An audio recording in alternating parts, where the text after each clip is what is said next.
Alrighty, everybody, welcome to Casual Sports Talk Podcast, Week 12 Stock Addictions. Addictions? I'm addicted to the stocks. We are addicted to the stocks. Yeah, and now we got a gentleman right now. Hold up. Let's throw a little twist in this one, Stu. And now, introducing a guy that's flying to Texas tomorrow to sign Mike McCarthy's new 8-year extension. Here's Stuart. Boo. Why do I have to deal with this? Why? Well, Stuart, what are your thoughts on week 12? Why can't we not tank properly? That's the one thing I got to say. If we're gonna go all, this is not what I want an all-in mean. Stuart, your team was about to tank, but Austin Siebert from the Commanders had to miss that extra point, the PAT. two of them, right? He missed 2 in the same game. Wow, what a great guy. He used to play for the Browns. Yeah. Stu, what I'm hearing is your team won. I see a Browns flag, and I believe they won on Monday night. Yes. And Thursday night, and the Lions won. This is the first time it took 12 weeks for all our teams to do. Let's go! And our teams are so good.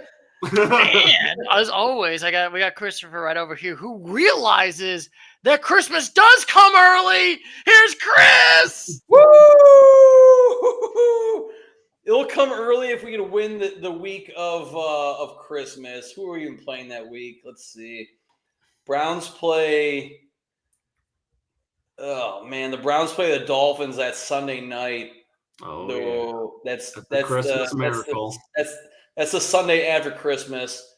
We play the Bengals the Sunday before Christmas. So we win that game. Christmas will truly come early for Browns fans. Nice. But hey, at least this week we got done. All of our teams have won. Lions still look legit. Cowboys don't know how to tank, and the Browns, I have no idea. Apparently, I guess they're good at snow for some reason. And speaking of which, like I said, gentlemen, we got our first 12 teams. We like to say we got some teams that basically had a bye. We had 8 teams that had a bye this week. We're going to start out with the Atlanta Falcons. 6. So sorry, that's close enough. Marks of the beast right there, 6. Buffalo went from mid to still the 8th for right now. We all still gave them an 8. My new boss is a huge Buffalo fan, by the way. So we're trash talking too. He's a huge Bills fan. Bills play the Lions in 2 weeks, 3 weeks. We'll see how it goes right there. Who is going to be the true winners? We got the Bengals playing against. Will that be a foreshadowing of the Super Bowl? Dun, dun, dun. We'll see. One could only hope. One can only hope. One can only hope. Can we at least have a? I don't want to cheat. I don't want to be wrong. I want to be wrong, Douglas. I want to be wrong, but I can't. Well, good news for you, Stu. I feel confident that you are wrong. So. Well, that means I'm wrong too, because I've been going hard on the Chiefs. Yeah, Chiefs, Lions too. Yeah, I feel like Stu and I, Chiefs are both going with the Chiefs, Lions.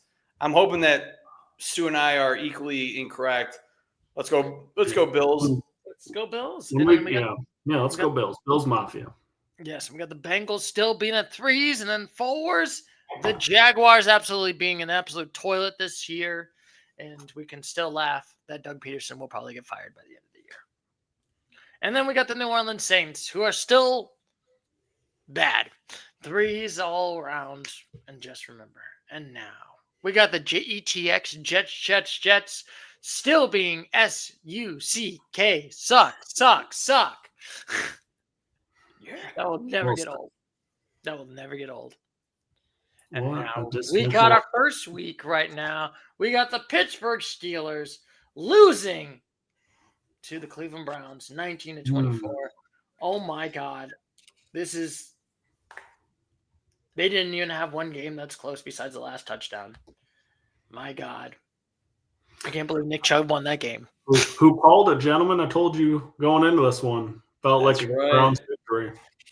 Yeah. That's right. Doug did put 2 shares of the Browns, and they were at a 3. So we'll see what happens with them. So yeah, good job, Doug. I mean, we all picked correctly on our stocks for them to win. So I think that's the first time we've done that. Just like I said, the first time all three of our favorite teams, Browns, Cowboys, and Lions, have won. Man, what a great week! What a great week! It's a great week, unless you're a Steelers fan, and then literally this is a trap game. I mean, as a Steelers fan, you're still in first place in the AFC North, so no harm done in losing to the Browns. Yeah, who were 2-8 coming into the game. Yeah, they're 2-8. I worry that this opens the door for the Ravens, though. Yeah. Like you had the game and a half was huge. Like half a game feels tight, but the Ravens have Philly this week, so maybe. Let's see. Can they beat Philly? Let's hope so. So we're gonna start with the Pittsburgh Steelers. This feels like the old Steelers of last year and the year before, when they used to be good, and then they somehow lose to a bad team that should not be close, and they somehow blow this game. They did this last year with the Panthers one time, when the Panthers were already eliminated. That's not good. Now, can they still beat the Harbaughs? Can they beat John Harbaugh and the Chargers? I'm still feeling the 7 for right now. I don't know. I feel like that there's still a 7. This is probably a trap game loss, but still, they should have done better. Pittsburgh should have done a lot better in this game. This has been a big disappointment. And now, Christopher, you got to talk about your favorite team that you love all the time. You eat your Permani Brothers and Iron City beers. What's your thoughts about the Pittsburgh Steelers? Honestly, Pittsburgh is a beautiful city, architectural-wise, not sports-wise. I'm sorry, who's the coach of the Chargers? Is it Jim or John? It's Jim? Jim, gotcha. So right now the Steelers would be playing Mr. Jim Harbaugh. If the actually no, actually yeah, they would. All right, but yeah, I mean, if it wasn't for the snow, it's almost a guarantee win for the Steelers in Cleveland. I feel like the snow played a huge part in that game. Steelers are still in first place in the NFC North, 8-3. So you're telling me when they build the dome, they're going to lose this type of game, Chris? Unbelievable. No, like when the Browns win, yeah, exactly. When the Browns build the dome, I feel like if we had the same lineup, well, we won't because we won't build the dome won't be complete for another 5 years. But if it would be the same team, I feel like the Steelers would win that game because Cleveland gets a lot more snow than Pittsburgh does, so Pittsburgh doesn't experience as many snow games as the Browns do.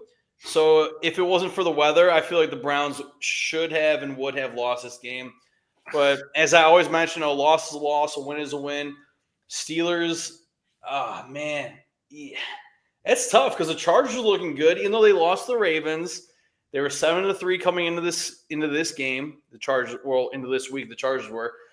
Yeah, we all gave the Steelers a 7 last week. I'm gonna keep them at a 7. I feel like they will be able to beat the Chargers if the playoffs were to start right now. Yeah, but I don't think they're going to make it past after that win. I'm like, yeah, are they going to beat like? We'll cross that bridge when we have to get to it, Yeah, that's a true point. Well, and we already needed to have that game in Pittsburgh, which is where it would be again. And the Steelers won 20-10. So logic tells me stay strong at a 7. Nice. Like, 7? Yeah, like I don't know. I mean, I think they can. I mean, obviously they can beat Baltimore. I don't know that they could beat Buffalo or Kansas City, but I think they play Kansas City here in a few weeks as well. So a lot of our questions will work themselves out. Yeah, we'll see how it goes. It's going to be an interesting game coming up for the Steelers. It's a AFC North rival, Pittsburgh in Cincinnati, coming up on Sunday here. So Cincinnati's favored by 3 points. It should be good. It should be. Yeah, good. You're right. Yeah, they have Cincinnati favored by 3 points. Yeah, you're right. So, man, here we go. We'll see how it goes. Dude, I was looking at Joe Burrow's stats this year, and they're unreal, dude. If they had a defense, like they'd be fantastic. My God, if they had like the Chiefs defense, if you had the Chiefs defense and Joe Burrow's passing, this team would be a guaranteed Super Bowl. Yeah, basically.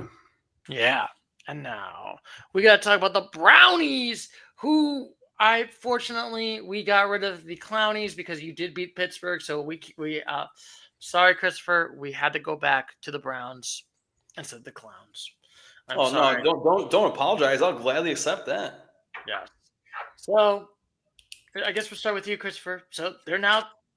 Yeah, last week, Stuart, you and Doug gave the Browns a 2. I gave them a 1 because that's how I figured they were playing. Like I mentioned before, the snow is a big factor in the Browns' victory, in my own personal opinion. Browns sit at 3-8. Man, Myles Garrett had a great game. Nick Chubb had a great game. Yeah, he had his first touchdown in his return, in his third game returning. Man, I mean, we were leading at half 10-6. I'm sorry, no. Yeah, we were leading at half 10-3. There was a couple opportunities that the Steelers could have taken the lead and ran with it. But like I always say, a win is a win. I gave them a 1 last week. I mean, they're 3-8, man. How many 3-8 or how many 3-win teams are in the AFC? Looking at it real quick. Let's see. So I believe So we got the Patriots, the Titans, the Jets, the Browns. So that's 4 3-win teams. I mean, I'll move the Browns up from a 1 to a 2. But yeah, I mean, I feel like I know what you guys are going to do here because you guys both put them at a 2. They might bump up to a 3. But we'll see what you guys want to do. Move on to Doug here. Douglas, it's your turn. Last week you gave him a 2 for the Brownies. What is your thoughts on the Cleveland Brownies? Well, so here's the thing. When I look at their entire roster, it's better than a lot of these other teams. And it's like I like Myles Garrett. I like a lot of their pieces, and it's kind of fun to see what they can do without Deshaun Watson holding them back. No Amari Cooper, no problem. People stepping up a little bit. Nick Chubb finally coming back and looking good. Like, this is one of those teams that I wouldn't want to play right now. Like, they're not like scary per se, but you don't want to go to Cleveland in the next 2 months. Like, watch out. A lot of good teams, I think, are going to Cleveland. Like, I think Kansas City still goes to Cleveland, if I'm not mistaken. I believe, actually. Watch out, Kansas City. All right, so the teams that come to Cleveland, the Kansas City Chiefs, who play them on December 15th in Cleveland. Then the Dolphins come to Cleveland on December 29th. And those are the only 2 teams because otherwise the Browns have 4 away games out of their last 6 games. So, yeah, the Chiefs and the Dolphins. Well, the Browns will have a say in the playoff race. I'm gonna bump them up to the 3. Nice. Ooh. And you know what? I'm gonna put the Chiefs in upset alert right now. Like, yeah, this is like a weird one for the Brownies to like. They finally got a good win on a team that's most likely going to make the postseason unless they choke this. So I'll give you credit for Brownies. That said, I mean, they might be Kansas City, but I just still don't feel as confident. But I don't think this team is garbage. I'm going to continue giving them the 3 for right now because I just feel like, I think they're better than the Patriots. I think they're better than, if I'm putting it right there, I think they're better than the Jets. I think they're better than the Patriots. I think, Are they better than, yeah, they're definitely better than the Titans, I'd say. Yeah, I think they're better than the Titans. So, I mean, the Titans just won in Houston, though. Yeah, but they almost won. Hmm. Oh, yeah, they won. Oh, yeah, they did win. Oh, my God. I totally forgot. Oh, wait. That's the team that choked. The Texans. I think the Titans will be put in their place this upcoming week because they play in Washington or in Maryland. If they have a kicker that does well. Yeah, we'll come to that game when it's time for it. Yeah. Yeah. Then now we got the Tampa Bay Buccaneers losing to the New York Giants. The Buccaneers won, Stu. No, I'm sorry. Beat the Giants. Yeah. I'm sorry. The New York Giants lost to the New York Buccaneers. Absolutely a curb stomp game. It was atrocious, 30-7. I guess we should discuss, like I said, gentlemen, we did talk about that Daniel Jones got benched. Now, Daniel Jones has parted ways with the New York Giants right now. Gentlemen, before we start, what is your thoughts about Daniel Jones parting ways? I like what Malik Neighbors had to say after the game. He said, we got rid of Daniel Jones, and now we put in Tommy DeVito, and we still got creamed. Actually, he was going off the lines of how many – they didn't give him any targets. They didn't give Malik Neighbors any targets until they were down like 10-0 or something like that. And they're like, it's not the quarterback's fault, so it's someone else's fault. More or less pinpointing it towards the coaching staff, the higher ups in the organization. So I'm okay with Daniel Jones wanting to leave because hopefully a team that needs a quarterback, hopefully the Browns possibly, will pick him up and he'll show his true talents. No, because the New York Giants is one of those organizations where, you guys have seen with Saquon Barkley that like he excels better in a different organization than when he was with the New York Giants. So, yeah. No. Fortunately for you, Chris, you're not going to have any nice things. They decided they want to keep Deshaun for another year. And we're not going to get Daniel Jones because he wants money. He's getting money from the Giants, even though he got let go. So the Browns will not get Daniel Jones because we have too much money invested with Mr. Watson. They said Daniel Jones might go to the Lions, oddly enough. Like, it's at least I was reading an article that they're like, yeah, he'd be a nice, solid backup. Hendon Hooker still proving himself. So, but yeah, man, there's just something about the New York teams. I mean, I have a theory. I think both New York teams, they're not building their teams the right way. They're just trying to get star power. And it doesn't work, man. You got to build. You got to build those offensive, defensive lines. You can't just have flashy players. You got to have, substance. Yeah, I did see today that obviously, Derrick Henry got let go by the Tennessee Titans. He's excelling in Baltimore. Saquon Barkley, he got let go by the Giants. He's excelling in Philadelphia. I think there's one other quarterback that got let go. Sam Darnold from the Jets. What's that? Sam Darnold, and now he's doing okay with the. Well, I was talking about running backs, and the base, and it goes on lines that star running backs do play an important role in an offense and on a team. So obviously, Derrick Henry and Saquon Barkley are key examples of that. Well, and I think it just goes to show, though, too, like how important the offensive line is. Because Saquon, I mean, he was good, but like he wasn't crushing it like this. But now he's behind one of the best offensive lines, and he can show his elite skill set. So it's like you can't have a great running back without a great line, and vice versa. But I don't know. I think people weren't really seeing that, and then they were just assuming that you could go get Ricky Dowdle or whatever his name is and be Rico Dowdle. Let's go. Let's go. Go Ricky. Run, Ricky, run. Rico, Rico, Rico. Yeah, and I guess I should say I never liked the Daniel Jones pick, even in 2018, for that early of that draft. Wouldn't you agree, Douglas and Chris? See, I don't remember him coming out of college that well. Yeah. I don't even he was picked he was like the 6th overall pick. It's crazy to think about that. Where'd he go to college at? I think Duke. Duke, okay. That sounds somewhat familiar. I mean, it's kind of weird, like how many of those top QBs like do somewhat become bust, or like just kind of don't work out. Like Zach Wilson, you got Trey Lance.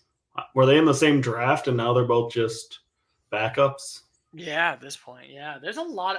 It's kind of funny because I was listening to the Strong Opinion Sports a few weeks ago, and they talked about 2010. I feel like the 2010s, we did not get any. Where was there any elite quarterbacks in that 10-year span? I mean, maybe Goff. Yeah, there's a lot of. Yeah, but I feel like that 2010 to 2015, there's a graveyard of just Marcus Mariota, Jameis Winston. Well, I mean, it kind of sucks too because they were right between two dynasties. I think a lot of people didn't get a chance either because you got Tom Brady and the Patriots just wrecking hopes and dreams. Then Mahomes coming on, and also Peyton Manning with the Broncos. Yeah, so you had absolute all timers still in their prime. That was Aaron Rodgers' prime. So it's a lot of the 20, 30-year-olds that were drafted in the early 04, 03 era. So you're right. There was a void there. There's a void there. And I'm trying to think everyone else has just been Colt McCoy. I guess you could probably put in that category of the graveyard. Yeah, Sam Bradford. What happened to that guy? Johnny Manziel. Yeah, that was weird. I can't really think of a real, maybe a Russell Wilson. But was Russell Wilson drafted in 2008? I thought he was more like a 2011. I mean, if Andrew Luck, who got drafted in 2012, didn't cut his career short. Yeah, I guess Andrew Luck is like Russell Wilson. He's still wrecking balls or wrecking teams over there. Let's see what year he was drafted. 2012. Yeah, that is. He was only played for 10 years, so yeah, Russell Wilson would have been a good one. Geno Smith, drafted in 2013 out of West Virginia. We had RG3 with the one really good year, and then his knee got wrecked. You had a lot of those. Yeah, there's a lot of graveyards, and I feel like, Daniel Jones. I never really liked the Daniel AJ Jones. McCarron. He was drafted in 2014 out of Alabama. I don't know if you never remember that guy's name. Oh God, a bust. There's a lot of bust. There's a lot. Johnny Manziel, remember the greatest quarterback for the Browns? He was going to be. I remember when Skip Bayless made a comment where he said he's going to be bigger than LeBron James in Cleveland. What year was Johnny Manziel drafted there, Steve? 2014, baby, 10 years ago. Yeah, it was a lot of busts. I mean, you had a lot of the veteran quarterbacks. No. Yes. Was Skip Bayless right, Douglas? Was Johnny Manziel going to be the biggest person in Cleveland?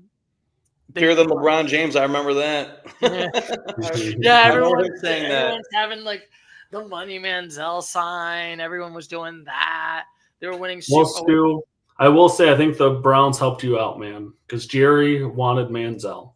Jerry loved Johnny football, so you probably avoided yourself a few years of heartache, and you got Dak, so you could have even more heartache. Oh my!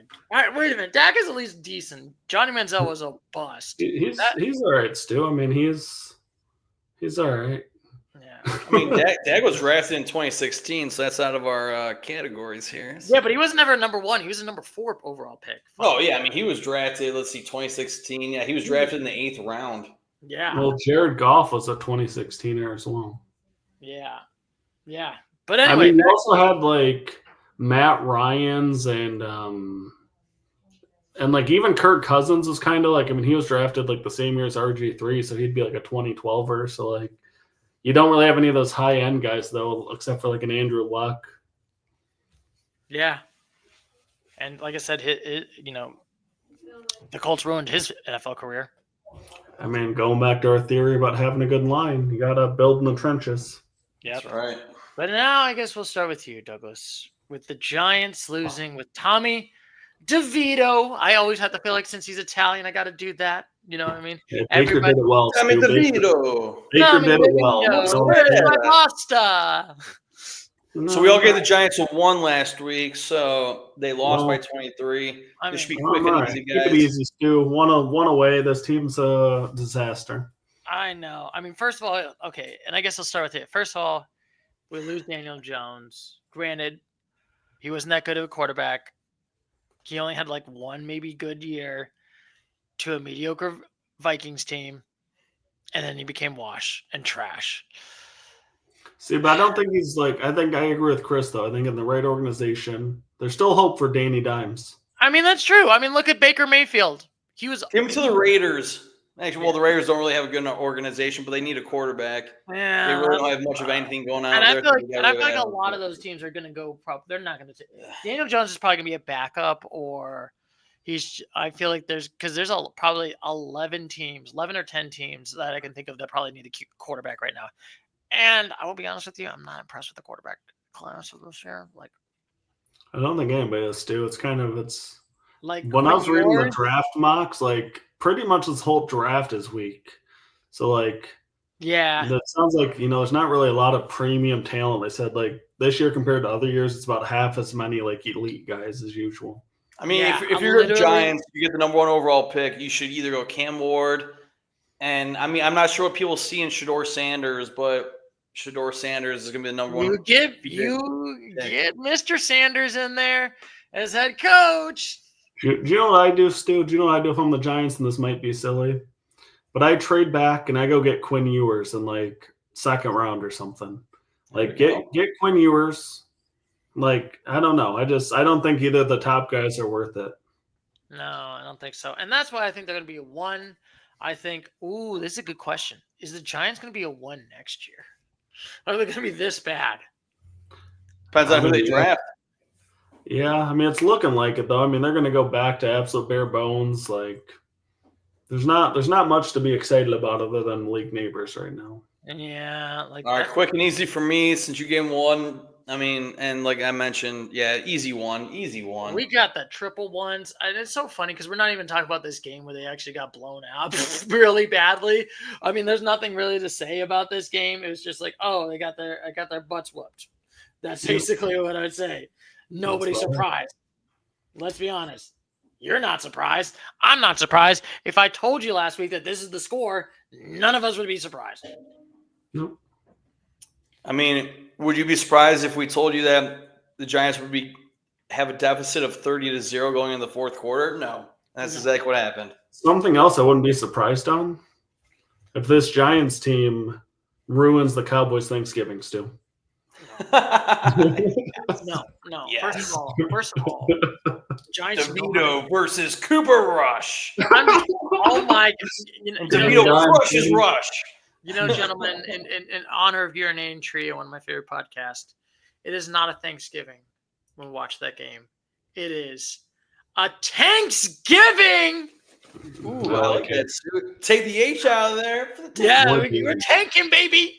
We're tanking with that gravy and mashed potatoes. I'm not sure the Cowboys played last year on Thanksgiving or not Thanksgiving. No, they play Thanksgiving all the time. The Lions and it's Cowboys. Always the Giants versus Cowboys? No, it's not. It's always been that. It's not always the Giants and Cowboys, but it's always the Cowboys and Lions. Always the Cowboys, Lions, and Packers, right?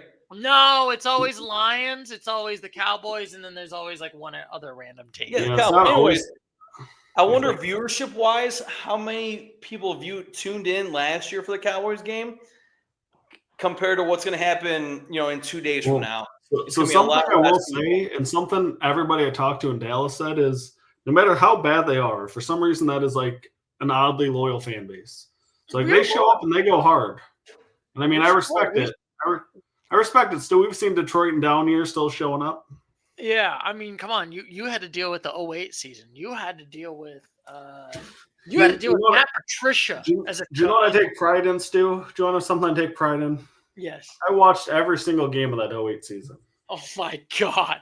I watched every single game. I watched them struggle. I watched the controversies. I watched the catch that should have been in Chicago. I watched all of it still. You watched even when they did a safety when the quarterback went all the way back against Minnesota? You mean a CJ Stroud? Yes. Yes. But anyway. Oh, so the Commanders played the Cowboys last Thanksgiving. Yeah. And I'm pretty sure that was when the Commanders were not a good team or even contention.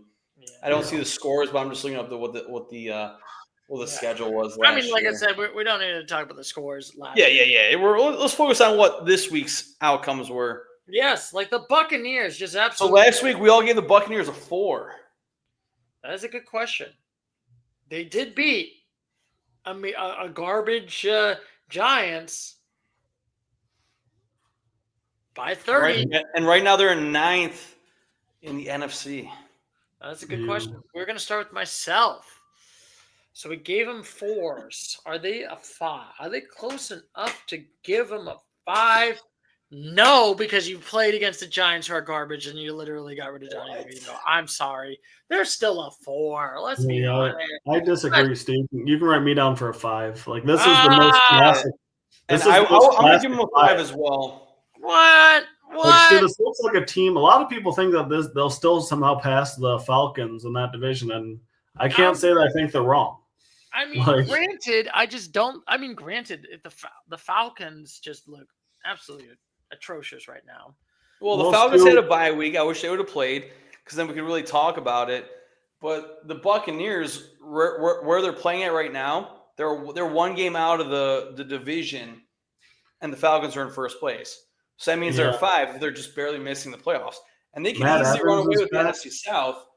Well, not easily run away, because those are two terms that coincide with each other. But they could easily get the NFC South here. Yeah, I guess we'll see how it goes. Like I said, this is a very interesting. Like I said, I guess we should start with you, gentlemen. What is your thoughts, Christopher, about why do you give them a 5, and you, Douglas, why do you give them a 5? I just said it. Yeah, I mean the Falcons. They're 6-5. Tampa Bay's 5-6. Falcons. I'm not sure what their upcoming schedule looks like. Let's see who they play this upcoming week. They play the Chargers on Sunday. Let alone it is a home game for the Falcons. So that gives obviously home field advantage always helps out a team for the most part. But and when you're playing Harbaugh's Chargers, I'm gonna go with the Chargers in that game. So Falcons could drop to 6-6.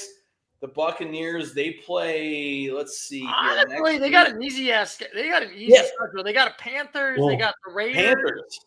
Yeah, they got to play against the Panthers. So, Stu, my reasoning's simple. It's a combination of schedule, how they've played, because they've taken a lot of good teams, and they pushed them far without a lot of their best players. They're getting healthy.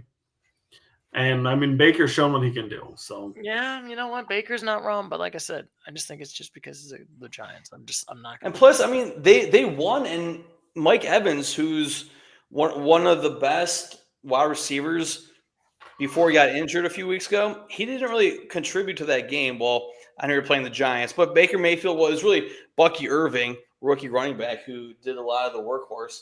So, yeah. All right. Maybe I might be wrong, but I'd stand my case. It's the Giants. Let's be honest. I'm just saying. And speaking of games that Douglas agrees, aren't you happy that the Chiefs won a game against the Panthers by? Well, still, I can go first on the Panthers. By 3 points against 30 to 27 right now. You know, Stu, I've seen lots of things that I fully agree with on how the Chiefs are way worse than their record. There's teams that are better than their record shows. Possibly the Ravens might be an example of that. Maybe they shouldn't have 4 losses. But then there's teams that way exceed what they should be doing. And they're just I don't know. The Panthers played a heck of a game, man. Maybe Bryce Young turned a corner here. I mean, they kind of if you would have told me Bryce Young would be dicing up this defense, I mean, and they could have won too. If they didn't settle for a few red zone field goals, this might have been a win for the Panthers. But they got close a few times. They still put up 27. And it was a nice game for them. I would feel comfortable with Carolina at a nice 3. Oh. Even though we all gave the Panthers a 2 last week. They have 3 wins, right? And they just took the defending champs. If the Chiefs are as great as you guys they're the only team in the NFC with 3 wins. Super accurate. So, I mean, wait a minute. What about my Cowboys? What about my Cowboys? As great as you say, Stu, then I have to give the Panthers a 3. So your Cowboys have 4 wins, not 3. Oh, yeah, that's true. No. I like that, Doug. You're going up from a 2 to a 3, and though they lost. I mean, I'm just listening to what you guys have told me about how great the Chiefs are, and if the Chiefs are this unbelievable and they were this close, I mean, they have to be better than the record. There's no other explanation, Stu. Or could it be the Chiefs are worse? I guess we'll see. I don't know. I just feel all right. Granted, they did lose by 3. I'll give them credit for that. That's at least a good one. Bryce Young did look good in this game. Granted, they didn't win the game, but that's fine. I mean, granted, you did lose the game. I don't think I can probably put them as high for right now. Last week I gave them the 2. I think I'll still continue with them the 2, just because you know what, you did come close against the Chiefs, so I'll give you credit for that. But we'll see how it goes. Now, Christopher, it's your turn. What is your thoughts about the floor? Carolina, and I respect you for upping them or increasing them from a 2 to a 3. A loss is a loss. I know, and I agree with what you said, Doug. They put the defending champs on their tippy toes because at one point the game was tied 27-27 in the 4th quarter. And like Doug mentioned, Eddie Pinheiro, kicker, Panthers, he had 3 30-yard field goals, give or take a few yards in the first half, where the Panthers could have gone for it on 4th down, see if they could have got a first down and maybe got in the end zone. I'm going to keep them at it too. But yeah, man, what a game. I was actually low-key hoping that the Panthers would have won that game. A 3-7 team beating a 9-1 team. That would have been so good. That's going to be that big. Those Browns are probably taking down the Chiefs, man. I don't know. We'll see. We'll see. As much I'd love to see that, I don't think that's going to happen. I know it's going to be in Cleveland. It should be snowing that weekend, but We'll talk about it when wait, first, let's talk. Wait, can we do a history lesson here really quick? Yes. So there was a team last year that was 10-1. Yes. Are you talking about the Eagles? Yes. How did they finish, Stu? A team that barely won all year long. You said that they were trash. They were overrated. They stunk. How did they keep winning? It was BS that they were lucky. How did that team finish, Stu? They collapsed, and then they went to the wild card and got absolutely trounced by the Tampa Bay Buccaneers. That sounds about right. That seems like more where this team is heading. Is an absolute collapse and like a loss to the Pittsburgh Steelers or something silly. I would laugh if they do that. I'm not going to lie. If we have the eulogy. I mean, sir, you might laugh, but I would love if the Chiefs lose in the first round of the playoffs. Well, they'll get a bye, more than likely. Yeah. Unless the Bills can overcome them. I would love for the Bills to overcome them, get the number 1 overall seed, and the Chiefs to lose in the first round. But do you guys realistically see that happening? Yeah, I'm going to give them the 10 because they're going to – no, I'm just kidding. I'm going to give – All right, so last week we all gave the Chiefs an 8. I still feel like they're still an 8 for right now. I don't think it can lower it down. They did win. Granted, it is a very close game. But like I said, I will always argue with you. I think the difference because Philly could never get that. That was their first year in Philly. That reason why, and they had a lot of losses. Now, granted, so Stu, that team was just coming off of a Super Bowl appearance. We're 10-1 and struggled the whole next year. They feel the same, and this team feels like a collapse is imminent. Thankfully for them, they get to play joke of a game after joke of a game. Like they get to play the Panthers, then they get to take the Raiders at home. Wow, what a schedule! They played one good team on the road, and guess what? They lost by 9. They got to play against the Chargers. Yeah, they get that one at home too. And also I believe they did beat the Chargers last time, right? They did beat the Chargers. And there's obviously hope. They have Mahomes. It was a close game, 17-10. Honestly, I think they're gonna probably maybe the Steelers. They might have a loss, but if I'm looking at it, and the Broncos, I don't think the Broncos can. I mean, granted. Why not, Stu? Was it that last-second field goal block that changed your mind that the Broncos can outplay the Chiefs? Yeah, the Broncos outplayed the Chiefs. A lot of teams have outplayed the Chiefs, but I don't think the Chargers are going to beat the Chiefs. Why not? I just don't think so, and I don't think the Raiders are going to beat the Chiefs. What about the Texans? That's a home game for the Texans. Have you seen the Texans? They lost to the Tennessee Titans. All right, so every team has a fluke of a game. I'm just saying. Had a fluke of a game against the Browns, and the Steelers had a fluke game against the Browns. I'm just saying. I'm still keeping it at the 8 for right now. And Christopher, you will at least agree with me that. I'm definitely gonna agree with you, Stuart, because I see the Chiefs. I mean, they're based on what they're doing right now. They should get a first round bye. Asterisk next to that because the Bills can sludge their way into that, and then they'll play either the Broncos or the Chargers, even the Ravens. So the way it's going out right now, Chiefs are still going to make the AFC Championship game. Yeah. Yep. I'm hesitant to say that because I like the way the Bills are playing. I love the way the Bills are playing. Absolutely love it. But there's always something there that makes the NFL. The Chiefs are going to be there for. I'm not sure how many straight AFC Championship games they've made, but they've at least made the last 2. No, I think they made every single one since 2019. Oh, okay, so yeah. Yeah, literally their bad season was 2021, and they lost in the AFC Championship. But they still made the AFC Championship game, and that's why I feel like the Chiefs right now, the way the NFL is panning out, they should still make the AFC Championship. All right, Doug, let's hear it. Let's hear it from you, Doug. I love to hear it. What do you want to do it? All right, boys. So right now, do you know what I'm feeling like?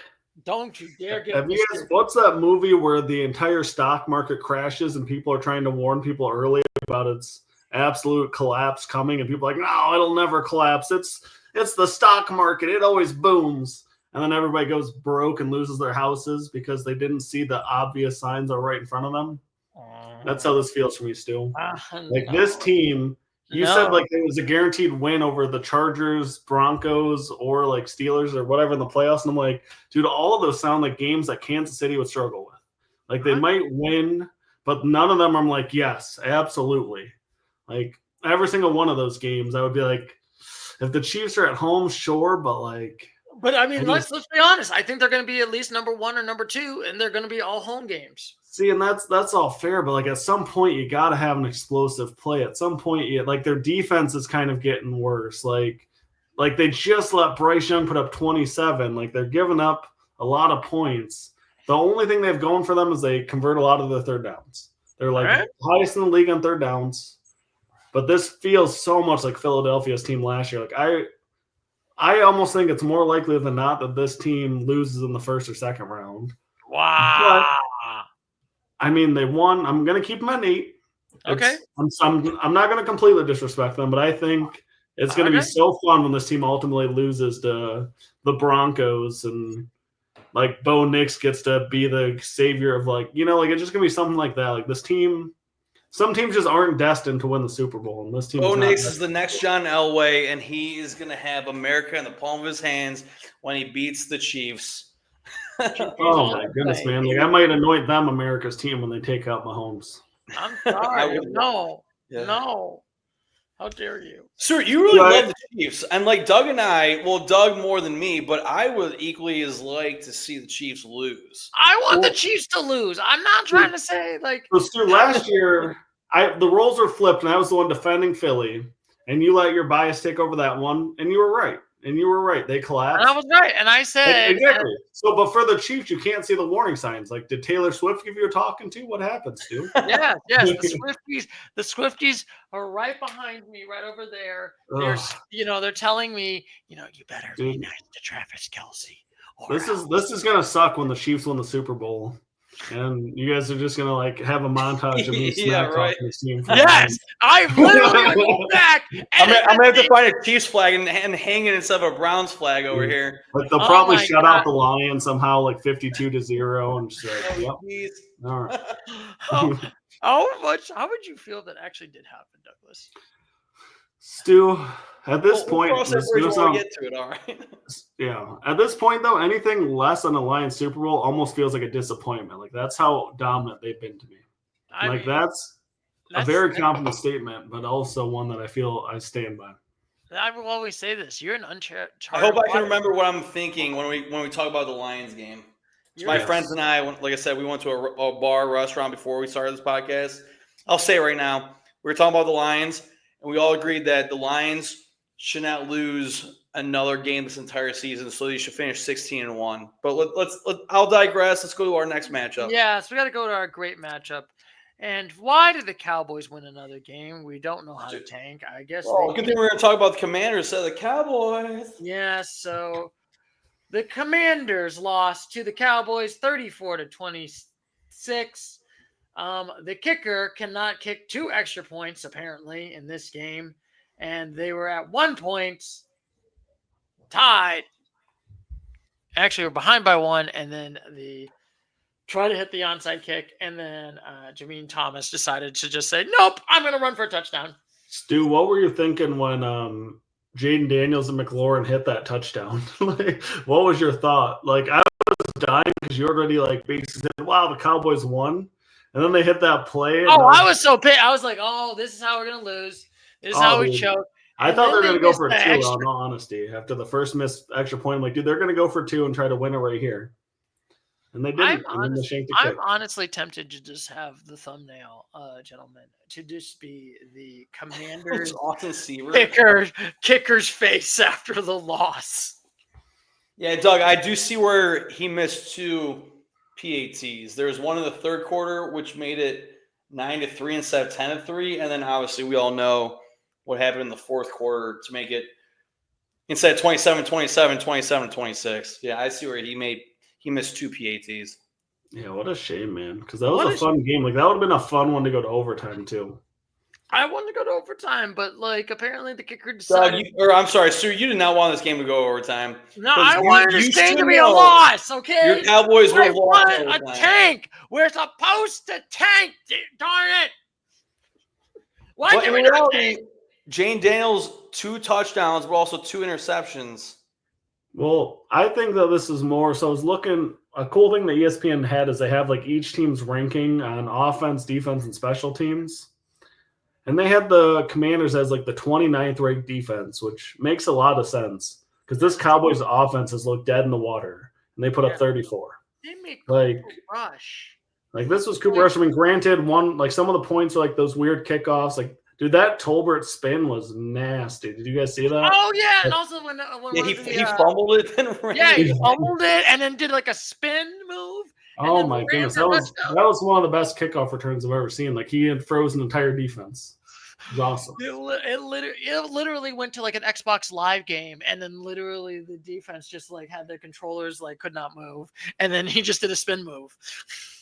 Yeah, so I mean, right there, 14 of those points are special team points, but still, you still gave up a ton of points to Cooper Rush and this team, apparently. It is crazy. Did you look at the fourth quarter, for instance? Like, they literally I saw something that said Red Zone should just have the last, 5 minutes be their commercials. Because it was just, that game, and there was the Chiefs game, I think, or there was another game going chaotic. 41 points were scored in the fourth quarter total. Oh, yeah. That was wild. That game was wild. The Minnesota one was wild. Yeah. It was a great end, not necessarily great games. All right. So, technically, the Commanders are still in the wild card. They would play against the Phillies. This team is very much in the bubble. So, we'll start with you, Christopher. What is your thoughts? Yeah, we all gave the Commanders a 6 last week. Obviously, they lost, but they're still in the playoffs. Oh, yeah. I mean, they're in the 7th seed by a solid half game to the Cardinals.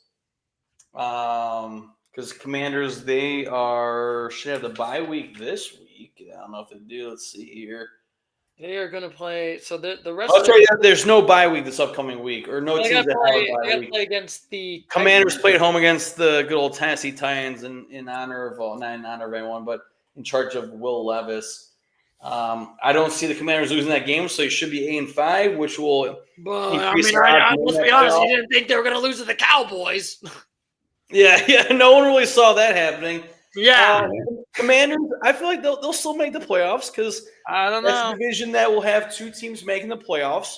They look one very being Eagles, obviously, 2 being the Commanders, but they'll lose the Eagles if the playoffs start today. So I'll keep them at a solid 6, making the playoffs. All right, Douglas. Can you at least agree with me on the Commanders being sussy? Oh yes, dude, for sure. I mean, I forget who does it, but somebody does the overreactions each week on ESPN. So I read those, and one of them, so they'll do if it's an overreaction or not an overreaction. And the bit was, are the Commanders in kind of risk of missing the playoffs? And they said absolutely.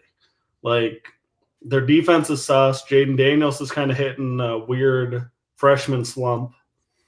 And this team that once looked dominant is all of a sudden looking just really kind of weird. I mean, if they didn't get that Hail Mary against, they got a Hail Mary against the Bears that kind of changed both teams' kind of outlook there for a few weeks. They don't get that, man. They're sitting there at 6-6, and I don't know, man. They're gonna have to fight it out. I mean, the 49ers are still there. You still have the Buccaneers there. You have the Cardinals there. You have 3 teams that are kind of feeling a little bit more hot than this team right now. And it's not about how you start the season; it's about how you finish it. But there's still a 6. And piggybacking off that, Doug, I don't know if I mentioned that on the podcast or before when we were chit chatting before we started recording. Like I said, Jane Daniels and the Commanders started off 7-2, and now they're 7-5. But look at the rest of their schedule: Titans in New Orleans against the Saints, Eagles. That should be a game, and then the Falcons and Cowboys. But yeah, like you said, and piggybacking. I honestly can see them losing a lot of games. There's not a lot of games. Even the. There's no gimmies on that. I mean, a couple weeks ago they would have sounded like gimmies, but. You lose at home to this bad of a Cowboys team that had lost by 20. It was 6 straight weeks they lost by 20, and you lose at home to them. Yeah, that's. I honestly think this shows how bad the Commanders are than how good the Cowboys are. Yeah, I mean, it kind of shows a lot of things that are concerning for sure. Yeah, did you say how good the Cowboys are? No, this shows how bad the Commanders are than how good. Yeah, he's saying that the Cowboys aren't turning a corner. The Commanders are just worse than we thought. I got you. I was going to say, don't say the Cowboys are good, but how bad. We're going to the Super Bowl, baby. No, honestly, I feel like the Commanders get a 6. I remember last week when I said I think the Commanders are not going to make the postseason. I still stand by that. I honestly just do not think that this team's going to make the postseason. Granted, momentum's real. You know what? Granted, I'll give credit. Even if they don't make the postseason, they have improved. And also, didn't they hire a defensive coach and yet they're 29th as defense? Well, so the thing that I have a hard time with a team like this, though, is like the Lions in their first year when they were rebuilding, they were 1-6 and then finished strong. Like I just feel icky about like if this team starts 7-2 and misses the playoffs. Like I feel like that just changes the entire narrative around the organization too. I feel like for the development of Jaden Daniels, I hope that they make the playoffs. But oh my god, if this was Dan Snyder's Commanders, they would be 4-7. yeah, They would ruin Jaden Daniels. They would ruin Jaden Daniels if Dan Snyder's owning this team. Yeah. I'm not wrong. I mean, I honestly think the Cardinals are going to make it. I hope so, man. But they just laid an absolute egg in Seattle, though. So we'll see. Yeah, I mean, off a bye week and doing what they just did on offense was pretty rough. But look at the Commanders they did. It's like you laid an egg against the Cowboys. Yeah, they laid eggs in different ways, that's for sure. But they both laid an egg. That's the end result. Yeah, there's definitely a lot of teams I feel sussy. And now I got to talk about my Cowboys. Wow, we won a game. Yay. Also, why are we ruining our tank? Why am I hearing rumors that Mike McCarthy is going to come back next year? Are you kidding me? This team is bad. Sure, trust the process. Come on, man. Why? I just want a tank. So, Stu, something funny that I read talking about what Chris's comment there. They're talking about the Red Wings and how the eyes are playing, and the joke was like, "Come on, guys, 30 years into the rebuild, and they'll be fine." Yeah, that's how the Cowboys. Well, that was the slogan for the Philadelphia 76ers. Always trust the process. Trust. Sam Hinkie was right. It's like a nationally known slogan now. Just what are they now? Bad, trust the They process. just signed Paul George, and now they're 2-12. Unbelievable. Joel Embiid is. Hey, they want to go retro. Sometimes exactly. We want to get a smile on for Stu to finish this bit. We had to talk smack on Philly real quick. There you go, Stu. Yeah, like I said, the 76ers want to go back to, there's Throwback Thursdays. They decided to go 2016 76ers. They nailed it, man. They nailed it. They nailed it. They're like, trust the process, baby. Sam Hinkie's back, baby. Yeah, no time. You can make no Eastern Conference Finals and be back at the bottom of the league. It's the Pistons' way. Yeah. And you know what? The good luck is, even if the Pistons are garbage, they will still somehow be getting the 6th overall pick of the draft. So you know what's surprising is we all gave the Cowboys, even though they had 3 wins last week, we all gave them a 2. Well, that's because they'd lost 5 straight by 20-plus points at home. And plus they have Cooper Rush coming in, not doing anything. But, okay, back to what I was saying.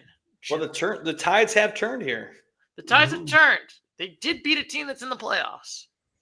Theoretically, I still think the Commanders are going to at the moment, they're in at the moment, they're going to be the playoffs, but it's if they collapse, I'm not going to be surprised. But it's also frustrating because, like I said, we should be tanking. We should be getting rid of stuff. Why are we raising the tank? We are just helping the Eagles win. I know that we just can't, we got to win. I feel like that's what the Cowboys want to do instead of, giving up. The season's pretty much over. The best we're going to do if we win out is going to go 9-7, which is not going to be. I like what you guys mentioned earlier about the Browns. A 3-win team. There are 4 3-win teams in the AFC. And correlating that to the NFC, there are 3 4-win teams, Cowboys being one of them, then the Bears and the Saints. Who's the better 4-win team there? Oh, my God. And like I said, we're going this because we gave the Cowboys a 2 last week. All 3 of us did. But if I had to order them, I think it's Bears are the best, then Saints because they beat the Cowboys, then the Cowboys. All right, I'm going to give them 3 just because they want to hurt my soul right now of not tanking. Because honestly, like I said, they don't have a good draft pick if this is not going to, So dude, what number do you refer to as football hell? Is that a 3? Is 3 football hell or is that a 5? 5. 5 is football hell. No, okay. No, 5 is missing the playoffs. 5 is missing the playoffs / football hell. Yeah, Stu calls why would that be football hell? Because you're not. Yeah. Yeah, because you're not good enough to make the playoffs, but you're not bad enough to get any good draft picks. I feel like football hell should be like between 2 and 3. Like I feel like the Cowboys are in football hell right now, Stu. Like, this feels... yeah. Bounce them up to 5 just to like. All right. Now, what do you? Yeah, I feel like we're in draft hell right now, so that's how I feel. But and I like I said, we all gave them a 2 last week, so obviously they're a 4-win team. So I at least have to give them a 3. Would they jump up to a 4? And I agree with Doug what he said. There's 3 4-win teams: Saints, Bears, Cowboys. In that order, it would go Bears, Saints, Cowboys amongst the best 4-win teams. So yeah, I'll give them a 3. They pulled out a win, but we'll see what happens when they play the Giants on Thanksgiving. Or Thanksgiving on one. I'm just glad we get to end that day with the Dolphins and Green Bay, because we might have one good game on Thursday. I think the other 2 are going to be blowouts. Yeah, because the Dolphins are looking to get in the playoffs. I would say that's going to be a fun one, man. Like, hopefully but I digress. So the Cowboys are a 3. Like, if they had Dak, maybe they're a 4. But like, I mean, I think this, like you said, Stu, is more that the Commanders can't play defense than the Cowboys are turning a corner, I think. Yeah, and you know what the worst part is? They're probably going to win against the Giants, and they're going to be a 4, and I'm going to be so annoyed by that because why are we should be taking? Well, Stu, if you guys win next week, it's like you're only like really 1-ish game out of the playoffs. Yeah, that's the crazy part. I don't want that. Are you going to tell me that Cooper Rush, Trey Lance is going to literally get us a win in the playoffs? Well, Stu, you guys still have to play the Eagles again, so like we know it's not going to happen. But like, and I think you have to play the Commanders again too. So we'll see if you guys get another win off that. Yeah, it is always funny that I feel like this is the kryptonite of the Commanders. Is just I think it's like the Giants and like the Commanders is like somehow the Cowboys. They cannot beat the Cowboys. Ooh. Could I bring up a subject speak? Like, it's a very similar thought. Do you ever feel like there's games where there's one team that's in the other team's head and like records don't matter? Yes. What do you guys think Michigan has a shot this week? No. So actually, my buddies and I, like I said, we all went to a bar before we got to this podcast. We were talking about the Ohio State Michigan game. Right now, straight 21-point favorite for the Michigan, and we're like, what do you guys actually realistically think Buckeyes are going to beat Michigan by? And I was like, I don't know if Ohio State can pull out the 21-point spread. So I was going 18. Yeah, that's fair. That's fair. But like you said, Doug, can Michigan pull it out? I don't think so. Well, so I mean, do I actually think like would I put money on them winning? Of course not. But also, like, I mean, I could make a case for why it'd be a way better game than what people are saying too. I mean, I thought people thought that Indiana and Ohio State was going to be a good game, and look at how that turned out to be. Well, Stu, there's differences, but like, sure, like, and that's what I'm saying with being in somebody's head. I mean, Indiana's last 3. Exactly. Michigan's lost last 3. They just had their best win of the season. They finally brought it all together. Maybe it translates one more week. Probably not, but it's fun to hope. Yeah, well. And they have momentum. Have you guys seen? Dude, they're crushing recruiting right now. We're finally spending money. Yeah, you guys got the number 1, that guy from Belleville, Michigan, quarterback. Oh, we're gonna start flipping them, man. There's rumors like 3 or 4 more 4-stars coming or 5-stars coming because we're just gonna throw money at people now. Yeah, spend that money. But anyway, enough about this Michigan talk. As much as I love to talk about Michigan, and now we'll save it for Detroit. You're saving it for Detroit. The Patriots and Dolphins, and the Patriots are still doing so well, and so well. I mean, they actually lost another game against the Dolphins. So we'll start with you, Christopher. What is your thoughts about the New England? Oh, here we go. The Patriots lost 15-34. So let's see. Where do we have the Patriots at last week? We all had the Patriots. They're at a 2. At a 2, and they lost. Let's see where they're at record-wise in the conference. They are literally they're one of those 3. They're one of those 3-win teams. Could they beat the Titans? Could be the Jets? Could they beat the Browns? No, they're a disaster. So, but they're not as bad as the Jaguars or the Raiders. So I'll keep them at a 2. I mean, the Dolphins, they're starting to turn on the heat with the return of Tua Tagovailoa. How do you pronounce his last name? Tua Tagovailoa? Yeah. Tua. I'm sorry. Well, I I think like you Tua. pronounced it better than I did, Stu. Thank you. Yeah, Tua. We all had the Patriots at a 2 last week, so I'll easily keep the Patriots at a 2 as well. So I'm just looking over. The Dolphins are up 31-0 at a point in this game. I mean, I thought I was starting 2 on fantasy. I'm bummed I didn't. Like, what a game! 4 TDs, 75% passing, 317 yards. But I saw there was a guy on the Pat McAfee show that he was saying he's tired of just saying how great Drake May was, and that was about it. But this is another week of just Drake May's going to be good, and that's about all you can really say. No, Patriots are worse than their division. Yeah. I mean, don't you also, Douglas? Don't you feel so sorry about the Patriots? The poor Patriots have the worst. I'm sorry, they have the second worst scoring offense. Browns have the worst scoring offense in the AFC. Patriots have the second worst scoring offense. So yeah.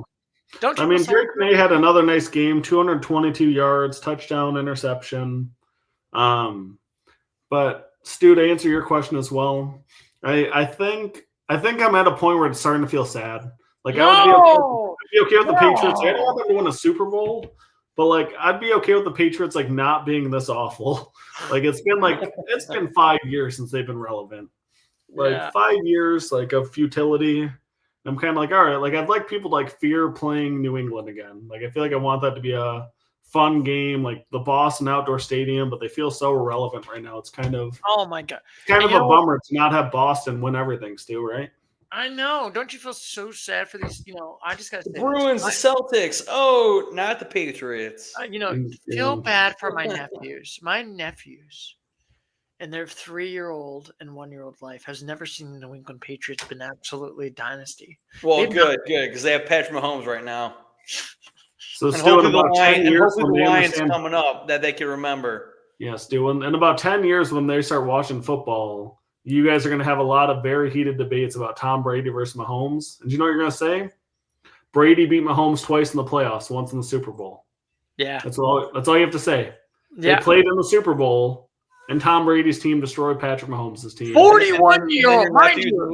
Who the heck's Tom Brady? 41-year-old Tom Brady, won a Super Bowl. Won a Super Bowl over Patrick Mahomes and the Chiefs. They beat him in the AFC Championship game, I think, a couple of times too. Those are good old days. I feel I want to rewatch that AFC Championship, Patriots at Chiefs, and the Patriots somehow winning it when nobody thought they had a chance. Unbelievable. Well, that's what a dynasty is right there. I think that wasn't that the year that they were kind of more like the Chiefs, and they're like, man, you lost to the Lions at one point, and then they were like, this team looks sussy, and then go ahead, they won. Stu, you're probably right, but this unfortunately is not Tom Brady's Patriots. This is Jared Mayo's Patriots, and I'll give him a 2. Yeah, I will tell you this, Douglas. I still don't feel sorry for the Patriots fans. I still think you got to wait till a decade. Well, I'm not saying for their fans, Stu. I'm feeling just I personally want to see meaningful games, in cool environments and stadiums. I think New England Stadium is just a fun one. It's I don't care about their fans. They get enough winning in Boston. I just want to see this be a team that on the schedule that you're looking forward to watching New England games again. I think I hate watching oh my God, the Chiefs get to play New England this week. Those lucky ducks. That's not fun. I'm not gonna lie. I feel like the Patriots and Boston fans are the most insufferable fan base. Second to Philly, in my opinion. Oh man, Dallas might have something to say about that, Stu. No, we're a humble fan base. We're very humble. We don't talk about them rings. We talk about how we're very humble. That's why we're called America's team because we're. If you guys actually thought what the most America's team anymore, calm that voice. Yeah. I don't know. You might be right though, Stu. I think if you actually did a poll, I think probably New York, Philly, and Boston's fans would be among the 3 worst fan bases. Just with they always think that they're the best, and you get sick of hearing about it. I'm sick of hearing about it, and I don't feel bad for the Patriots sucking right now. I don't. I'm sorry. I just don't. I'm just it's fine. You know what? That's what happens. And it was kind of funny when I was talking to my one friend that was a Patriots fan, and I kind of told her when Brady's going to leave and when they're terrible And when they're garbage, I'm not going to feel sorry for you. What was his reaction to that? Did he agree with you, though? Probably. No. She was like, no. Really? No. But I was like, you know He what? actually felt hopeful for the Patriots after Tom Brady left. That's interesting. Yeah, you're hopeful. Maybe there was that 1 year that Mac Jones was an all-star or something. That's crazy to think that Mac Jones made a Pro Bowl. Pro Bowl. It is crazy to think that Mac Jones made a Pro Bowl. Yeah. Not even, and now he's. And you know my what? favorite thing. Did you guys see like the videos where people would like make fun of Mac Jones and just kept calling Tom Brady his dad? That was like a fun little era of Patriots football. Oh my God! What? Who's this? What? Mac Jones? I wish that. So Stuart, you gave the Patriots a 2? Yeah, because it's just like I don't think that the Colossal won. I don't think this team is good. Granted, they have improved. They're terrible. It's like you went from like a garbage food that's just like not edible to like, this is like edible, but I don't really care about this food. Like this is how I feel about the Patriots right now. Okay. Plus, we already gave our ones away. The Jaguars, who had a bye week, and then the Giants, which I think we can't really digress. Yeah, the Patriots or decrease are someone better. from a 2 to 1. Yeah, I think the Yeah. Patriots. We've been breaking the rules, so you never know. Hey, I won't break the rules for these Patriots. You are not breaking the rules for the Patriots. No. I don't think they're the Colossal one. I don't think, in my opinion, they're not as bad as last year.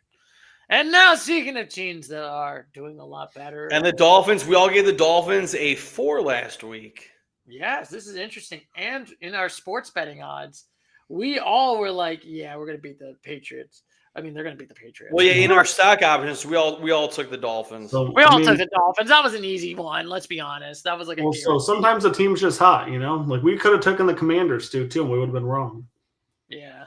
But, So Douglas. Actually, I'll start with myself. Dolphins are looking hot. Tua is coming back. I'm at least, you know what? Tyreek Hill is looking amazing. This feels like the better Dolphins. This is kind of funny when like people like complain about like, oh, why do you need a quarterback? You know, what happens if you don't like have a good quarterback? This is a good example of the Dolphins. If you don't have your elite quarterback. sure. Yeah. Before Tua and now with Tua. This is a totally different team. They need to get Tyreek Hill more involved. I mean, I don't have him on any of my fantasy teams, but man, he only has 2 touchdowns on the season. But Jonnu Smith, tight end, has been turning up. They're giving more ball to Jalen Waddle. Then you start giving it to Tyreek Hill, who is supposed to be one of the best wide receivers in the league. All right, sorry, Stuart, it's your turn to talk. Yes, but you know what? The Dolphins are moving up. I think, honestly, I do feel like the Dolphins are going to make the postseason? I think they will. I think they're going to do well. I think they're going to bump up right there. I mean, I'm looking at their Dolphins schedule right now. They got to play against the Packers on Thanksgiving. Then they got to play against the Jets. I think that's a win. Texans, I think that's a win. 49ers, I think that's a win. Browns, I think that's a win. Honestly, I think they might lose one game, and that's against the Packers. Hey, don't be shocked if they beat the Packers too. And I think they're going to win all the rest of their games. Oh, man. Like the Texans want to be a little bit right there. But the Texans look very sussy right now. True. They should lose the Packers, and I like what Doug said. They could beat the Packers. It's in Lambeau Field. Who knows what that game is going to be? What game's going to be temperature-wise, weather-wise? It's going to be snowing in Lambeau. Texans, 49ers, Browns. Yeah. So they should win majority of the remaining schedule. Absolutely. The only thing that is showing me up against the Dolphins, which I'm going to, like I said, we all gave them a 4 last week. I'll bump them up to a 5. All right. Is they're still 2 games out of the wild card. And that's with the Broncos, Chargers. Chargers are 7-4, Broncos are 7-5. So yeah, Dolphins are 2 games out of the wild card, and they're competing with the Colts and almost the Bengals. Bengals have a long shot. But yeah, it's the Dolphins, Colts. They're competing for the wild card, but the Broncos and Chargers have the upper hand. So it's going to be – and the Broncos could lose the Chiefs. We all know how our stance on that. Yeah, solid 5 for the Dolphins because they could be just closely missing the playoffs. Yeah, man. This is a team that we all were high on going into the year. They're showing it. I mean, with Tua back, they're showing it. I mean, I don't know, man. I think I like their odds a lot in Lambeau for some reason. Like maybe I'm being naive on that. Maybe I'm being a Packers hater, but like I think there's something about the way this team is clicking. Like there's just Tua's hitting it. Like they have now all their speed is on display. Their defense is getting healthy at the right time too. Like I think it's gonna be a fun game in Lambeau, man. Like this will actually be one of the better games of the week, I think. So solid 5. Like they still got a tough road for the playoffs. But I mean, I do like their odds though. I think that they're just sometimes it's the team that's hot at the right time, and this team is scorching right now. They're hot right now. I can't be hating on the.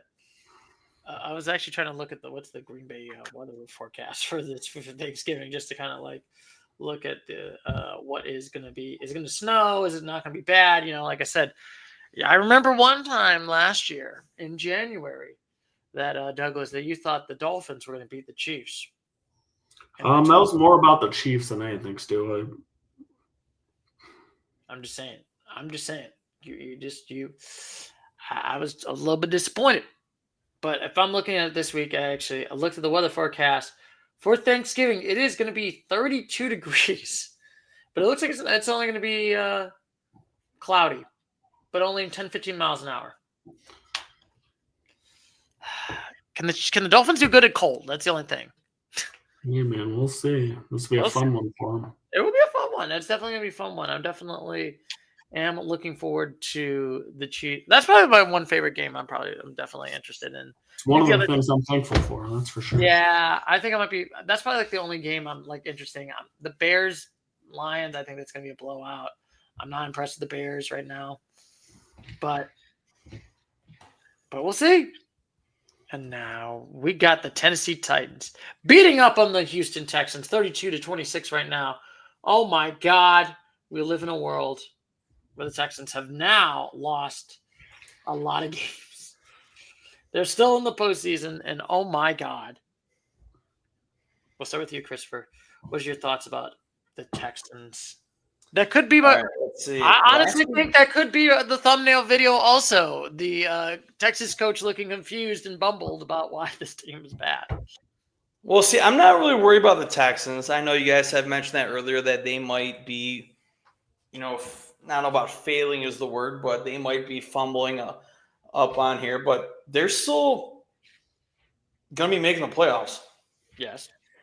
They're still first place in the AFC South by a solid 2 games to the Indianapolis Colts.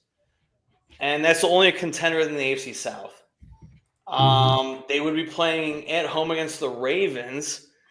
Like I said, last week, we all gave the Texans, what did I say, 6? 6. Yeah, they lost to the Titans. Did they lose it?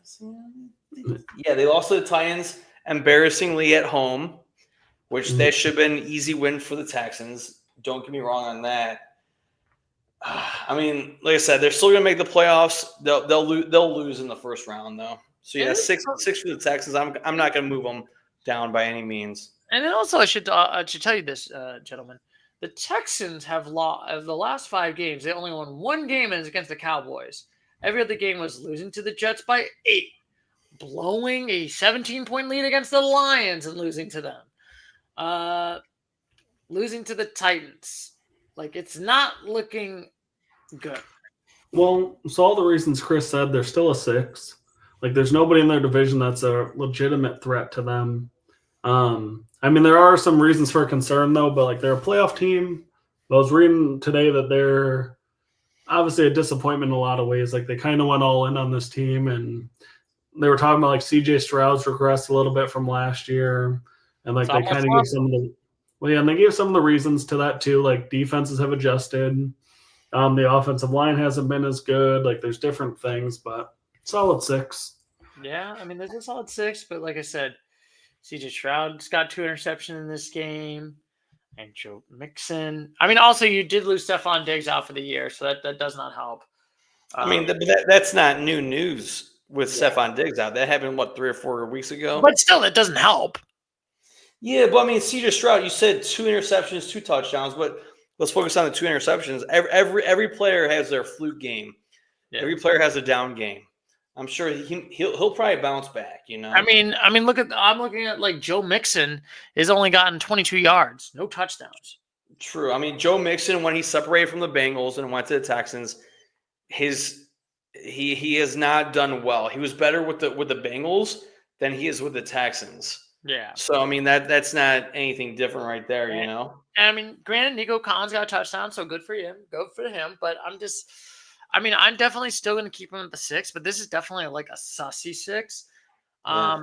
Honestly, they could probably beat the Ravens, but I don't I don't know. Lamar Jackson's better than CJ Stroud. We all know that. We all should know that. King Henry's a better rushing than Joe Mixon, let's be honest. 100%. And Lamar Jackson always finds a way to win the games. Yeah, versus I just kind of feel like he's, CJ Stroud is having the sophomore slump right now. And, It's just been kind of like, it's been a little bit of a disappointing season for the Texans, in my opinion. I will be honest with you. And now we got the Tennessee Titans that won a game. Yay! Now they're 3-8. Look at that. We live in a world where the Tennessee Titans beat the Houston Texans. Even though I like to call them the Oilers, in my heart of hearts, they are still the Oilers. I don't care what anyone else says. They are still the Houston Oilers. Damn you, Bud Adams. I'm just saying. I hate them wearing them Oilers gear. I'm just saying. Was this the battle over Houston, Stu? Yes, this is the battle over Houston. Because, this is the battle of Houston. I just realized that. Okay. Wow, so last week we all gave the Titans a 2. Now, that's a good question. Well, I mean, where they are at in the division, though, or I'm sorry, the conference. They are technically ahead of the New England, but they're behind the Jets. Yeah, I mean, I'll go first. I'll keep them at 2. Like, nice win, but like it's also a team that the Jets beat, so it's like, yeah, all right. Like, I'm not that excited about it. Like, you're still not. I don't know. Whatever. Nice win, I guess. Yeah, for the Titans, I feel like this is the same problem, the same thing that I feel about the Cowboys. Is like I think this shows how the Texans are looking bad than how the Titans are coming back and doing better, if that makes sense. Like I feel like they're in that same sussy boat where I'm just like I'm not feeling impressed. It's been Will Levis is not going to get this team to the promised land. Let's be honest. Well, plus, I like what you guys said earlier. Amongst the 4 3-win teams in the AFC, the Browns, Jets, Titans, Patriots, where do we rank them? Obviously, we said Patriots might be the lower of those teams. Browns might be the better. And so the Jets and Titans fall right in between those things. So, yeah. Yeah, so I feel like it's kind of crazy because it's like it's so weird that I feel like we increased the Cowboys up to 1, but I just don't think the Titans. Well, I mean, the Cowboys have 4 wins, and the Titans have 3. Yeah. So that's why I'll easily fall the Titans. When I fall, I'll keep them at a 2. Absolutely. Yeah, because I don't think they're bouncing up out of they're still in that football. Like they might get a good draft pick still. So I think that's why they're at a 2. Now, which team we're going on to next? Oh yeah, did you give them 2? Yeah. I said they're not moving up amongst the 4 3-win teams. They're the bottom tier, and they're not better than record-wise than the Cowboys. So we gave it 3. So easy 2 for the Titans. Keep them right there. And it's going to be interesting. So the next week they got to play against the Jaguars, then the Dolphins. Oh, that's going to be a loss. Then the Chiefs. Then the Ravens, and then the Titans. Oh, God.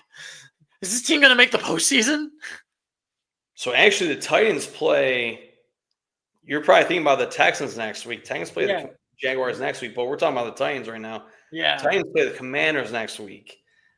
And that will be a clear giveaway if they're a 2 or a 3 or a 1, Yeah. Probably not a 1, but definitely keep them in the 2 zone.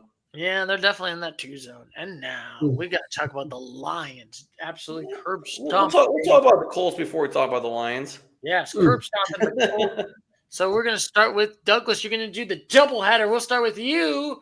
What is your thoughts about the Indianapolis Colts losing, even though Anthony Richardson was the quarterback, but he did not play well against the Lions? Well, this one was a little bit of a surprise, not by the outcome. Like, if you had told me the Lions won by 18, I'd be like, sure. But I would have thought it would have been like 40-20 type of a score. Not. I was a little bit disappointed. I mean, I thought that they would put up a little bit more points offensively than they Was did. it 24-6? Yeah, Yeah, 24-6. Had Jonathan Taylor in fantasy for a whopping 3.5 points. Anthony Richardson, like at one point, I don't remember what he finished with, but he was like 10 of 27 passing.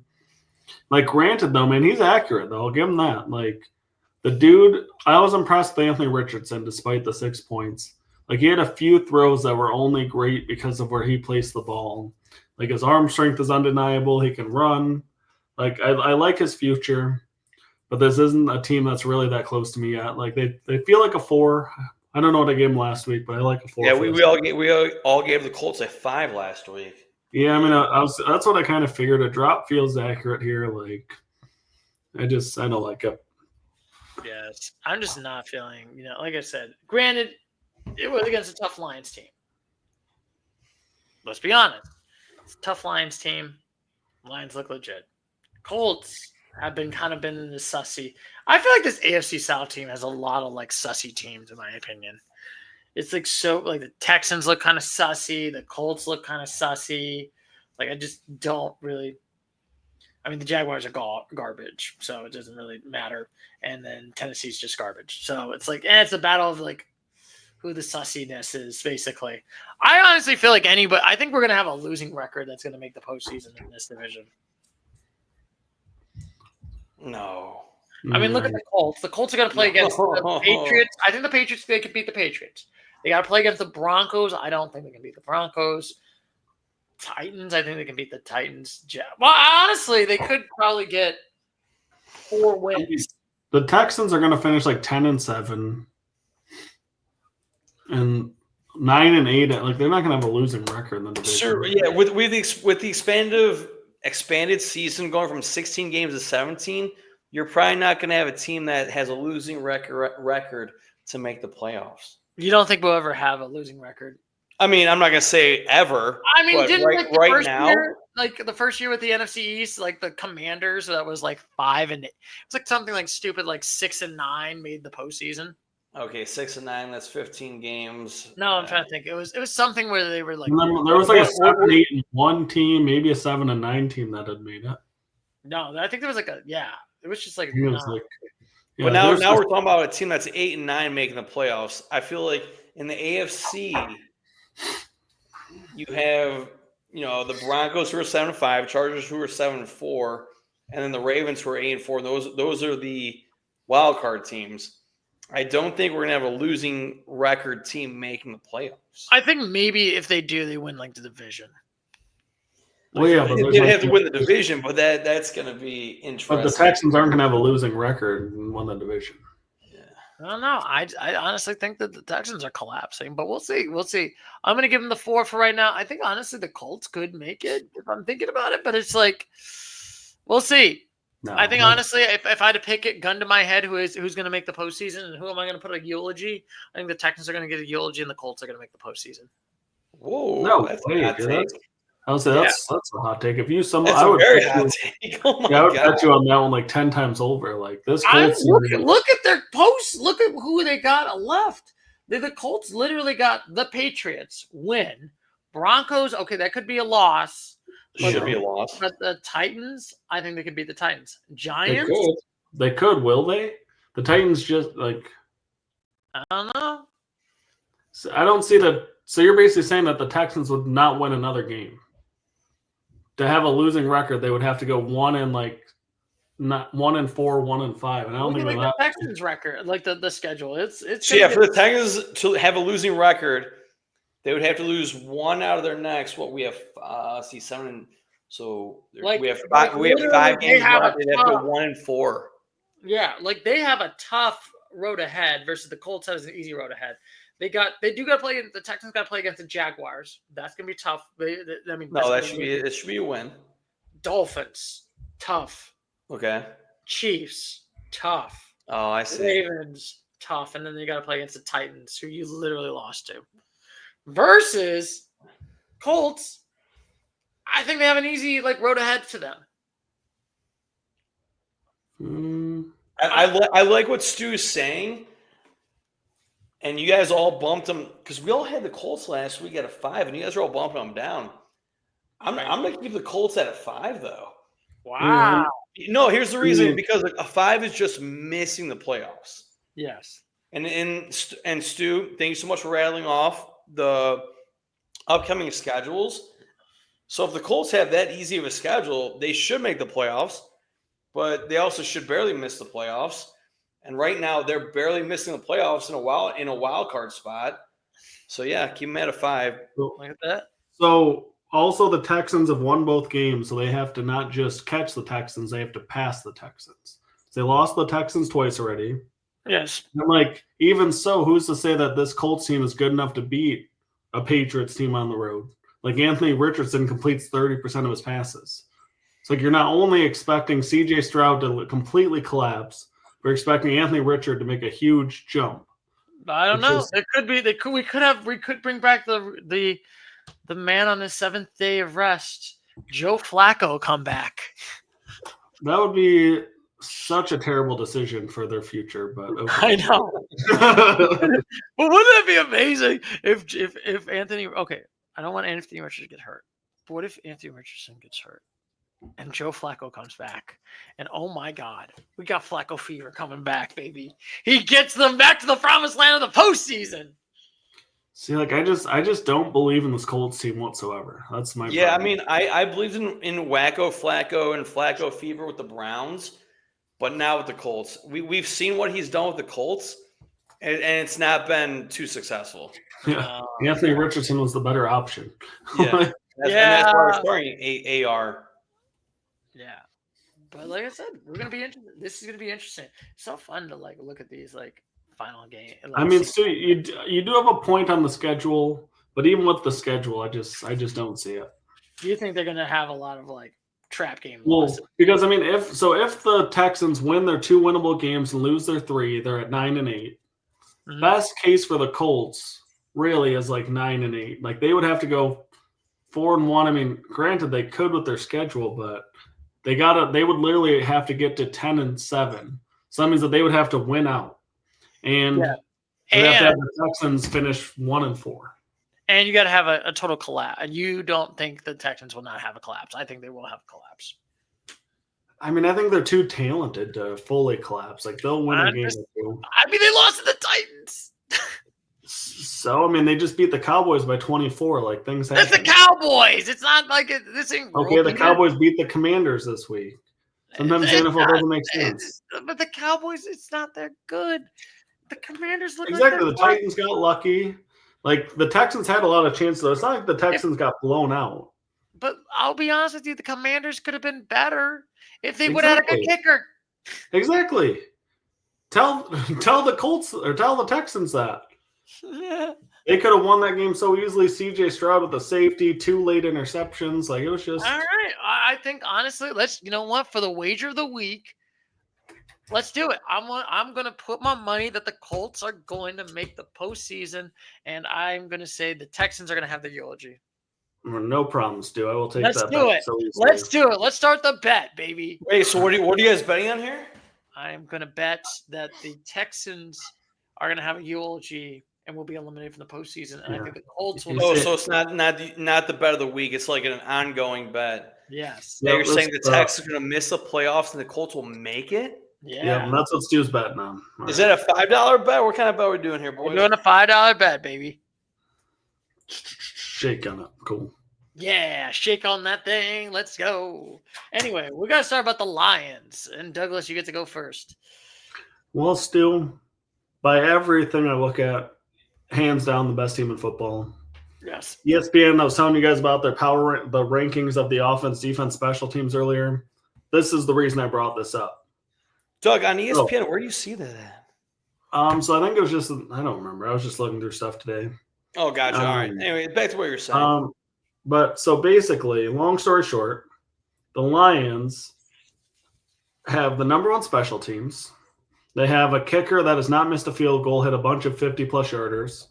They have the number 1 kicker, or the number 1 punter as well. So they got two of the best kickers in the game. They have the top 2 ranked safeties in football right now this year. They have a very underrated defense, in my opinion. Guess where their defense comes in these rankings? No, second. But close. Wait, who has number 1? They say Minnesota has the number 1 defense. What? Have you seen their defense? They've been. Granted, but still. I was surprised it wouldn't be the. I don't know about like Minnesota. Right, like I was surprised the Lions were number 2 as well, but like they also have not given up a touchdown in 2.5 games.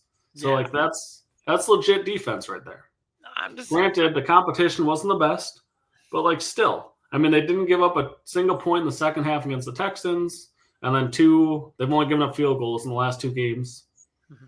The offense, unfortunately, also comes in at number 2 to the Baltimore Ravens somehow. I guess the Ravens are on a pace for the most like points or most yards per play or something. There's some good stuff going on in Baltimore, but the thing that none of these teams have is the perfect combination. Because, like, the Vikings won on defense, like 15 on offense. The Ravens won on offense, like 20 on defense. So, like, the Lions have all 3 phases where they're a top 2 team in the league, according to this. And that, do you know what that makes, Stu?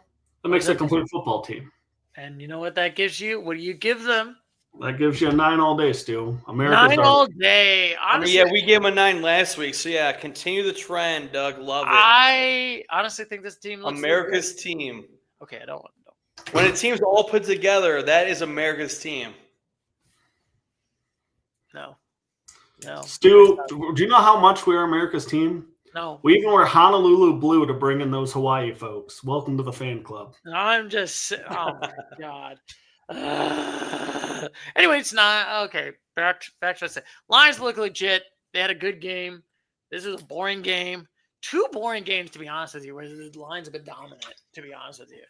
I don't see a good chance for a 3rd one in a row on Thursday, but we'll see. Yeah, we'll see how it goes. Maybe, we might have 3 boring games where I just do not care.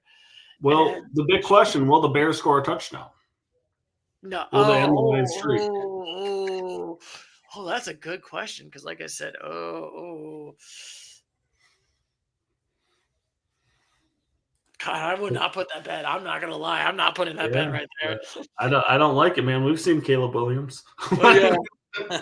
Yeah, I know he's not. I don't consider him a bust, but still, like, I mean, they're still 9. I still think they're 9. I think they're gonna have a dominant win. They have another dominant win in this one. 2 decisive wins in a row. This team looks legit. Granted, not the strongest competition, but still. So this is what you do with the bad competition, Stu. Something that the Texans and Commanders couldn't do. Dominate. Yep. Got to take care of the winnable games. Yep. Easy 9 for me. We had them all at a 9 last week, as we should have. They should be making the Super Bowl from the NFC. But yeah, I like that, Doug. Will the Bears score a touchdown against the Lions? It's a home game for Detroit, so I'm saying Detroit. Oh man, I mean, I'm not going to put money on it, but I would love to see Detroit not give up a touchdown in 3 straight games. That'd be fun. It's gonna be fun. We'll see how it goes. Like I said, I honestly, if I'm looking at the Detroit Lions schedule, I'm just gonna look at the Lions. They'll restore the roar of the Lions. I will say restore the roar. How about that? I'm not gonna say America's team, but I will still say restore the roar. They got the Bears. They got the Packers. The Bills is the only one that's a tough. Dude, Bears. Next Thursday night. That's our Thursday night game too. What a week. Yeah, you got like 2 good, like double Thursday, a double trouble Thursdays. And then, like I said, next week's going to be the last of the bye weeks. And then after that, we'll see how it goes. There's no more bye weeks. And then you got the Packers. That could be a tough one. But granted, you decisively beat them last time. Bills, that one's probably going to be the tough one. The Bears, again, I think you can beat the Bears. I think you can beat the 49ers. And Minnesota looks kind of sussy sometimes. So I think you can beat Minnesota. I think, honestly, you might get like 1 loss. And I mentioned that earlier, which I already said. My friends and I think the Lions should not lose a game the rest of the season. My God. It's crazy to think that the Lions were 10-1. The last time the Lions were this this dominant was the Great Depression. Let's put it that way. That one is wild. Yes. That is crazy to think that's how long it has been. Your parents' lifetime has never seen the Lions this dominant. They have not. Crazy? Nothing That is like a crazy. That's a crazy I'm stat. going to go on a limb, and this is going to be arrogant to say, but I don't think many teams get to see their team be as dominant as this Lions team. Yeah, I agree with that. Maybe the Patriots. I'm trying to think who. Well, that's what I'm saying. I'm saying like not many. Like there are teams that have. There's but, teams like the Colts in the 2000s had a really dominant season. Granted, they choked in the postseason, but still had a great regular season. 11-0 Steelers in 2020. Remember that, Chris? I mean, didn't they lose in the first round of the playoffs? Yes, to the Brownies, sadly. Oh, heck yeah. Good times. And I still laugh at the Urinating Tree live stream where literally all the Browns fans were just trolling him since he's a Steelers and be like, 11-0, 11-0, 11-0. Come on. But all right. Are we done talking about the Lions? You guys want to continue on this? Or you guys want to jump up to the next game? no, we're going to do 5 hours of just talking about the Lions. You didn't know? I mean, but we got the second best game. Honestly, this was probably my favorite game of the week right now. The Bears versus the Minnesota Vikings going to overtime, but Minnesota kicking that extra field goal, beating them 30-27. I guess I'll start by talking about how cold is Minnesota after that win. Yes, like the great Little Yachty once said, it might get cold like Minnesota one of these days. Anyway, last week we gave them the 7 or the 6? Oh, the Bears. Let's see. We gave. The Bears we gave them a 3. The Bears, no, we gave them a 4. Stuart, you gave them a 3. Doug and I gave them a 4. I think I was right. Give me the apology. I want the apologies. It's not an apology because when Doug and I can scoop them down to a 3 this week, what are you going to put them at, Stu? That's a good point. Yeah, I want your apology now. You want my apology right now? Like the Bears? I don't want any apology. Well, you know what? I'll give the Bears credit. They did come close against Minnesota. Because we gave the Cowboys a 4, and they had the same record as the Bears. Are they a 4? I think. And the Saints, same record. We gave them a 3. I think honestly the Cowboys are better than the Bears, and that's not really saying much. And those are the 3 teams that have the same record in the NFC. All 4-7. Saints, Bears, Cowboys. I think I'm probably going to keep them at the 3 for right now. I don't think they're the garbage 2 for right now, but we'll see how it goes. So we'll start with you, Christopher. We'll continue with me. Williams, great game. Caleb Williams. Maybe he's not the bust that I told you guys about earlier before the season started.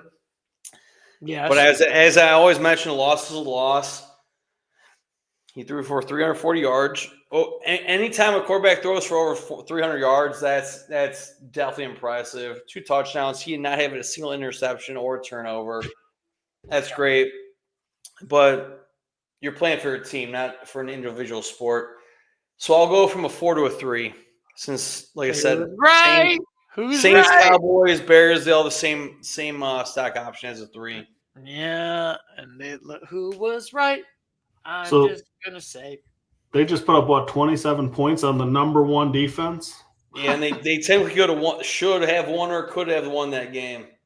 Yeah, man, this is a team that's close. I mean, the future is kind of bright if they can figure out developing Caleb Williams. Like, honestly, they need to fight. Plus, they came back from 14 points down in the fourth quarter to tie it up. There were some fun moments this game for sure. It's a good one. I hope Caleb Williams can continue to develop. But like this just unfortunately isn't feeling like their year. Tough matchup going into Detroit. And like short week, I mean, you never know, man. Last year the Bears stunned us. But this isn't Justin Fields' Bears now, is it? No. And Justin Fields, I'm not gonna lie, he scared me more than Caleb Williams scares me. I was seeing a stat that like one of the biggest things they changed is Caleb's trying to release the ball a little bit quicker, and that's been helping their offense get jump started a tad. And like there's some nice pieces, Keenan Allen with a nice game, Odunze coming together. But yeah, this team's a 3 still. I mean, you could make a case for a 4. Like they just gave a good team a good game, but I'm not feeling it. Look at that. The stock options went down for the Bears, and I feel vindicated now, putting the Bears this low. And now we got to talk about the Minnesota Vikings now, who won a game. They came to overtime. They did bounce back. I thought Minnesota was going to choke this game, but they won the game. So good for you, Minnesota. And we all gave the Vikings a 7 last week. Because honestly, I think and that feels fair, man. Like they feel like probably the 3rd best team in the NFC, but we'll see. I mean, their record definitely shows that they're 9-2. Well, like them and the Packers, man, they're hanging tight. Like it's a tough division, man. Tough division. Yeah, right now they'd be playing against a 6-5 Falcons team in Atlanta, though. And let's be honest, this Falcons team doesn't look good. Yeah. Like, also, I will say, so for the Vikings right now, for the rest of the schedule, they got to play against the Cardinals, which that's going to be a tough one. We bet on that one. That's a bet we have going. Me and you took that's right. Next Sunday, boys. Vikings win that game. You guys owe me $5 each. Cardinals win. I owe you guys $5 each. Vikings. We both picked the Cardinals, too. Oh, yeah. That's true. We were very confident. Yeah, we were very confident going into the bye week for the Cardinals. Yes, honestly, I guess we might be wrong on that one, but that's okay. Well, Stuart, don't sell yourself short. The game's in Minnesota, so now you can sell yourself short. But how dare you? You guys are confident about the Cardinals, so I the Cardinals are comfortable in a dome. Let's not forget that. The reason they probably lost to Seattle, no dome. They're not a dome team. They're not a dome team. They don't have. But they know how to they'll out-dome the Vikings. They don't got no domes in the game right now. Nothing like out-doming someone, you know. But anyway, back to what I was saying. So they got to play against the Falcons next. I think that could be a win. The Bears. Oh, man, they got a lot of tough ones. Seattle, Packers, the Lions. I mean, granted, this might be a done Lions, so they could just maybe put the B squad in there. But still, they got to fight for their lives at this point. Well, let's do that game. That Week 18 game could very well be for the NFC North and the number 1 overall seed as well. Yeah, like literally, this is fighting for their lives right now. Mm-hmm. So anyway, we're gonna start with Christopher. You're gonna give him the 7. I will give him a 7 because right now, playoff wise, it'll be Minnesota Vikings playing in Atlanta. I don't think Atlanta has what it takes. I know they have Bijan Robinson. They have Kirk Cousins, Drake London, Kyle Pitts, who's up and coming. He's at a weird place right now. But I feel like the Vikings have way more weapons. I mean, because I'm sure you guys saw in that game. If you didn't, Justin Jefferson didn't do anything. Well, he had some yards. But not as much as Jordan Addison. And Jordan Addison went off in that game. And when you don't have one weapon available, i.e. Justin Jefferson, and you have another weapon available, Jordan Addison, that's a good combination. So, yeah, Vikings keep them at a 7, beating the Falcons for first playoff round. All right, Douglas, you're up next. Oh, yeah. I mean, 7's fair. Like, they also have Mr. Hawkinson coming back. He's a nice addition. I mean, this is definitely a scary team. Like, it's one that the Lions are going to want at home for sure if they do play in the playoffs. I mean, yeah, they're a good squad. I mean, shoot, they lost to Detroit by like 2, and I forget who their next loss was, but did they lose badly to Detroit? No, they lost by the last second field goal. The Lions were up big, and then they kind of like made some funky plays at the end to let Minnesota back. Oh, yeah, that's what I was trying to think. Yeah, I'm thinking the Packers, sorry. Yeah, the Packers, they did be pretty good in Lambeau.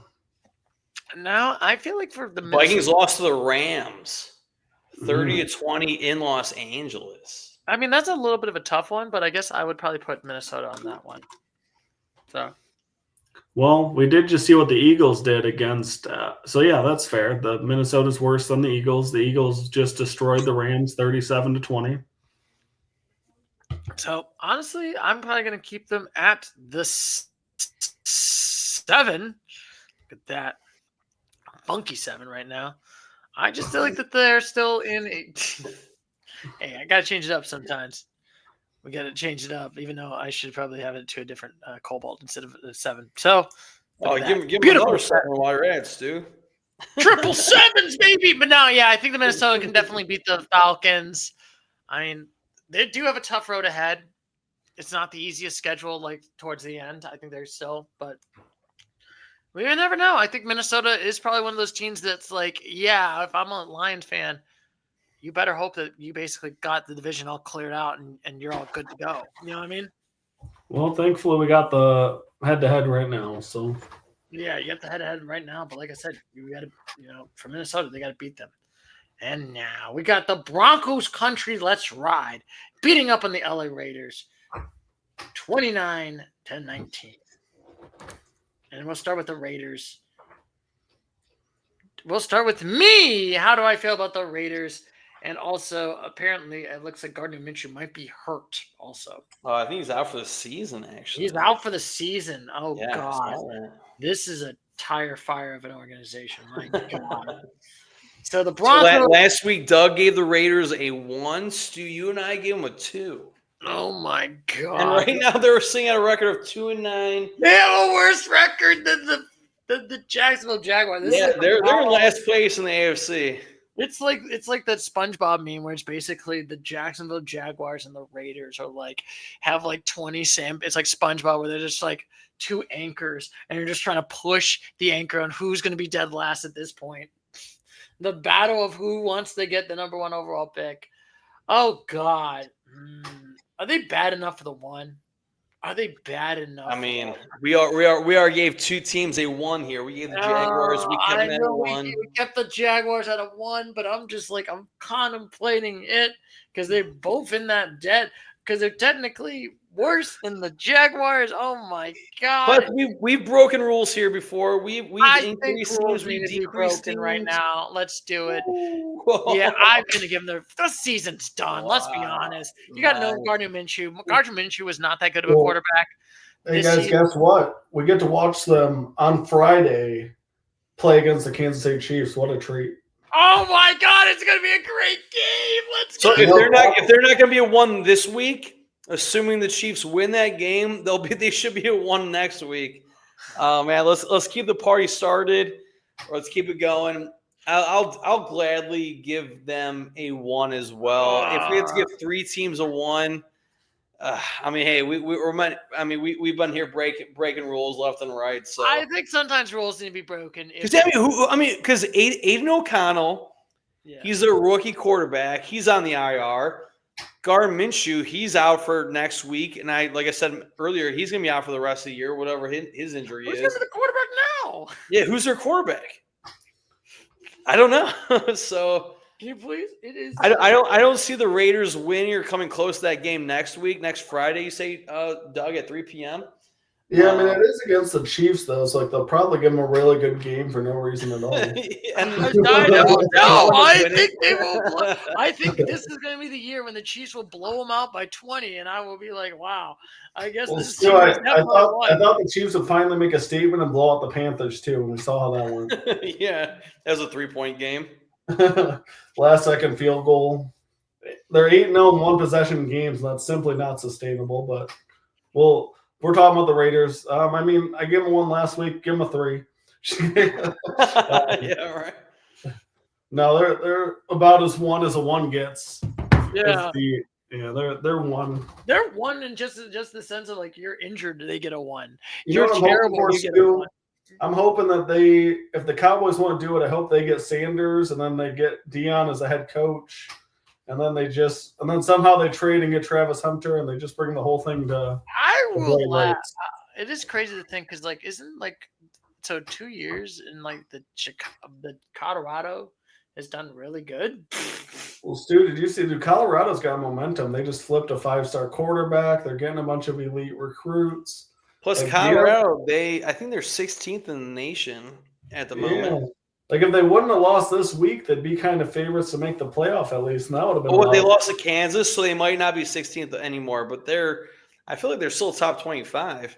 Yeah, And they Colorado should be. isn't too far from Vegas, so that'd be an easy transfer for the Sanders family. Yes, look at that. Shador that is so funny to go from Jackson State Coach Prime to to Colorado to D1 to then the NFL.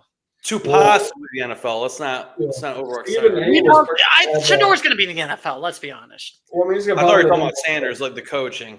But they were saying like Stephen A. was getting mad that Florida State and Alabama didn't give Deion a shot to coach for them.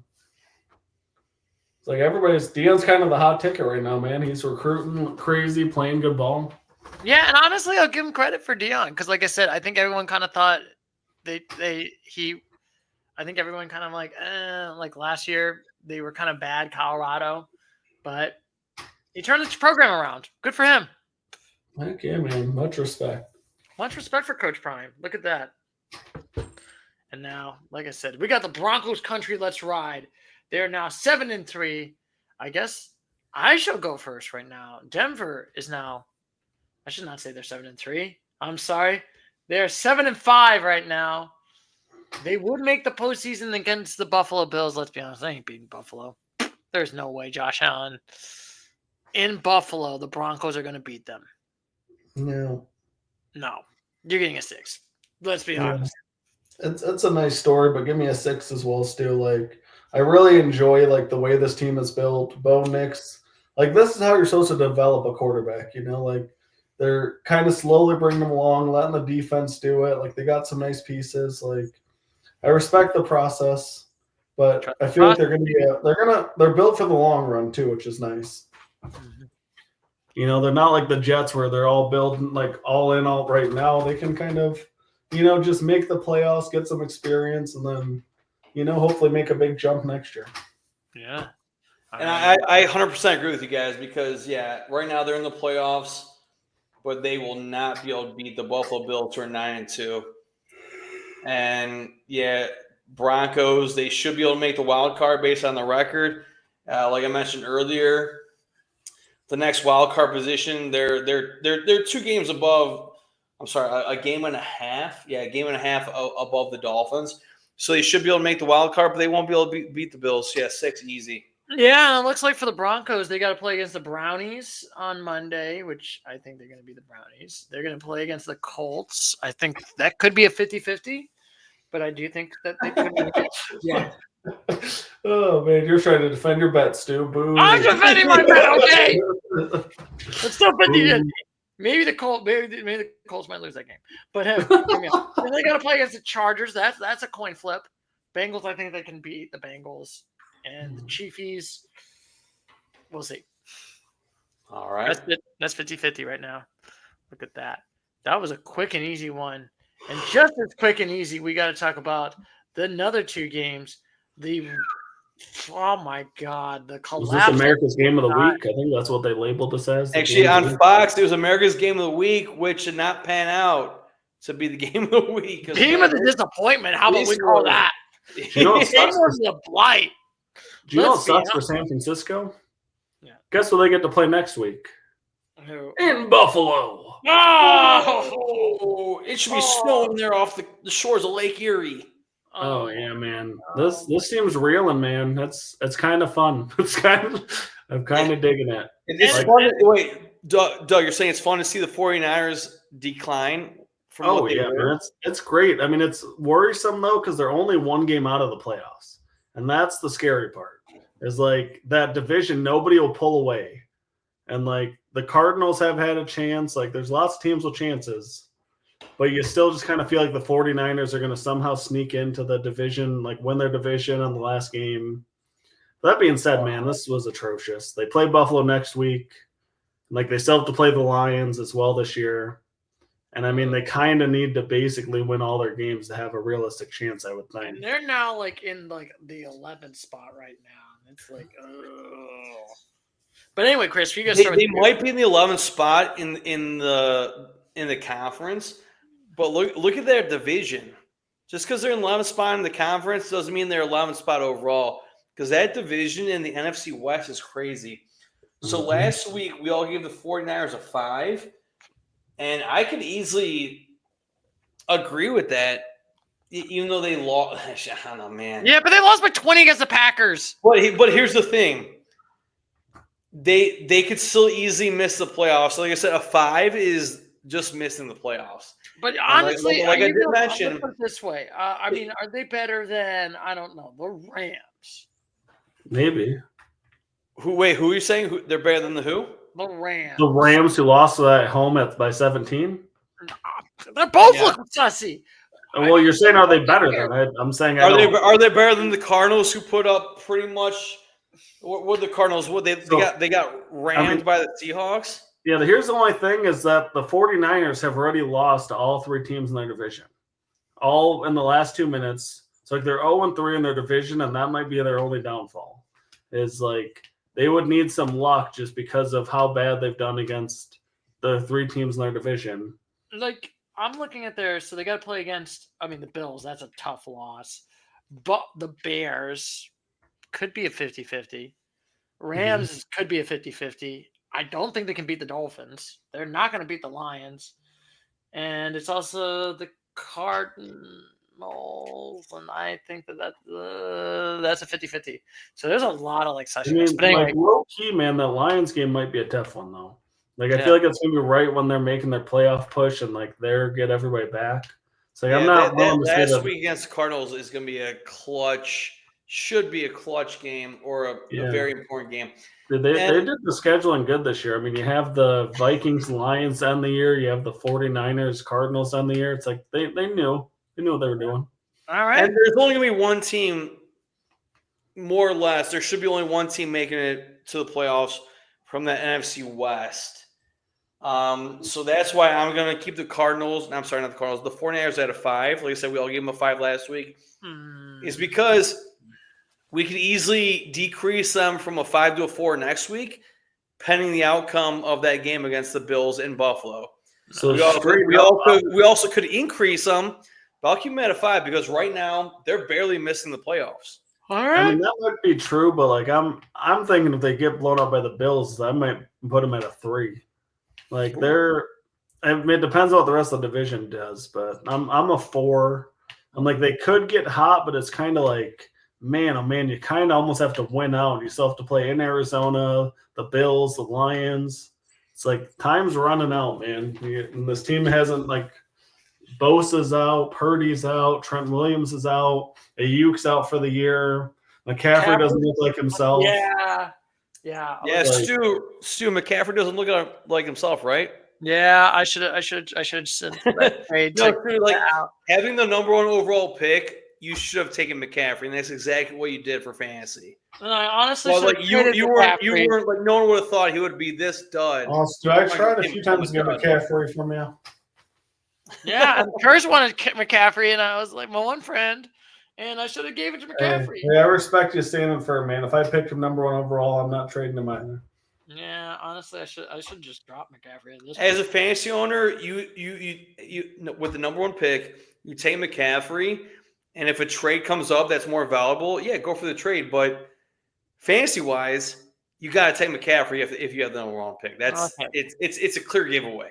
All right. No one was going to think that he'd have this downfall. 31 yards this week. Christian McCaffrey had with 11 carries. He's definitely regressing. Also, I should say, so Brandon Allen basically started, I guess, like I said, Brock Purdy, he was out for, I think, just for this week, correct? I don't know. Yeah, I'm not sure what's going on with Mr. Purdy. Yes. I believe he was out for a little bit on this one. But like I said, you did lose. I'm leaning more towards the Doug than the Christopher, because it's they're 1 point, but it's I think they're going to come back and bounce back. And I'm looking at their schedule. That's a tough schedule right now for the 49ers. I'm feeling more like a 4 for right now. I'm just thinking nice. Right now, and I feel like forever. But I honestly think if they get blown out by the Bills, I think I should put them down to the 3.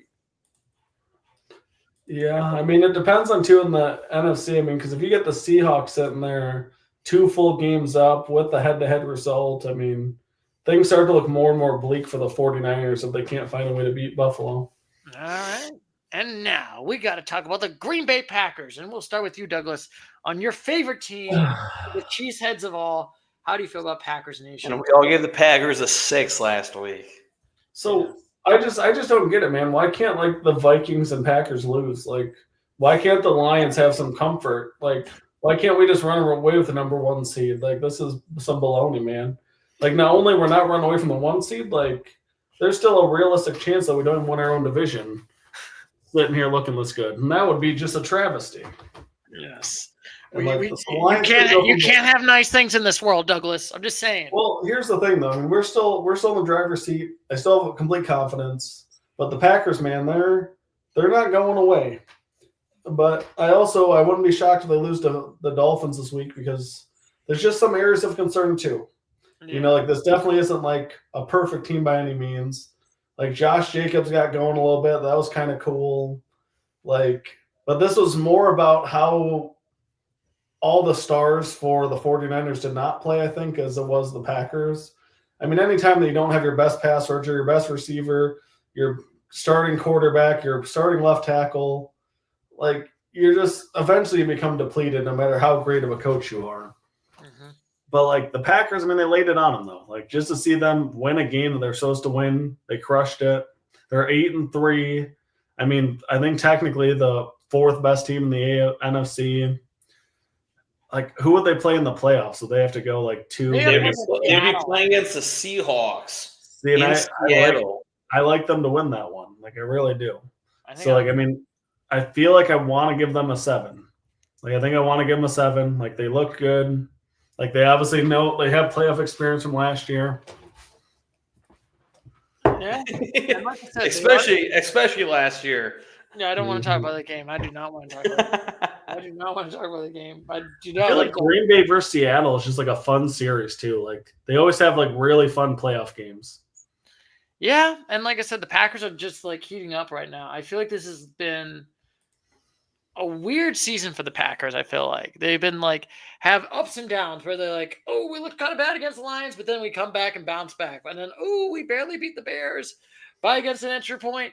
But then, by the field goal kick, but then we curb stomped the 49ers. So it's been like this weird up and down of like. I mean, of the 3 losses, they lost to Philadelphia, Detroit. I don't know who the other one was, but it's like. They lost to, Philly in the early of the season. And, the Vikings. Vikings by 2.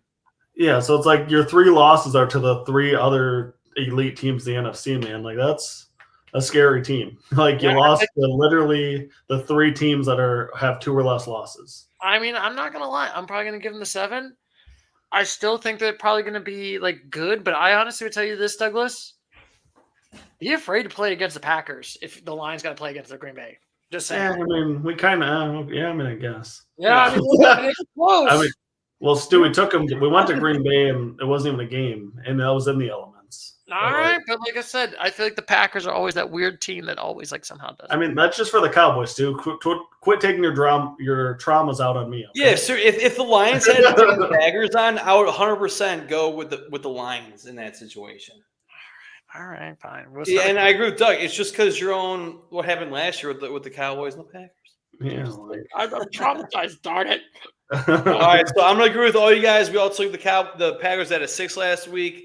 They'd be playing the Seahawks if the playoffs started this week, and they would. I'm not gonna say tear apart the Seahawks, but they would beat the Seahawks because Packers are doing work.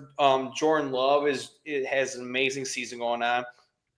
Josh Jacobs 3 touchdowns in that was that a Sunday night? No, it was a 4:25 America's Game of the Week. Josh Jacobs is not gonna have 3 touchdowns every single week, but Jordan Love is leading the Packers. They have a good offense, and they'll be able to beat the Seahawks. So, put me at a 7 for the Packers. Ooh, absolutely. We got a triple 7s right now. Look at that. Green Bay Packers are what a shame. In a lot of divisions, they'd probably be the favorites. Yeah, they would. If they were like the NFC South, they would probably be like guaranteed. I wish I could have any sympathy, but like the number of times that the Lions would have a decent team, but the Packers would always be better. Like, I hope that you go like 13-4 and still are like a wild card Packers. I really do. Yeah, we'll see how it goes. And now we got the Cardinals losing the Seahawks 16-6. Man, this is kind of a boring. Well, Cardinals now lost another game. So we'll start with you, Douglas, since you lived in Arizona. What are your thoughts about the Arizona Cardinals?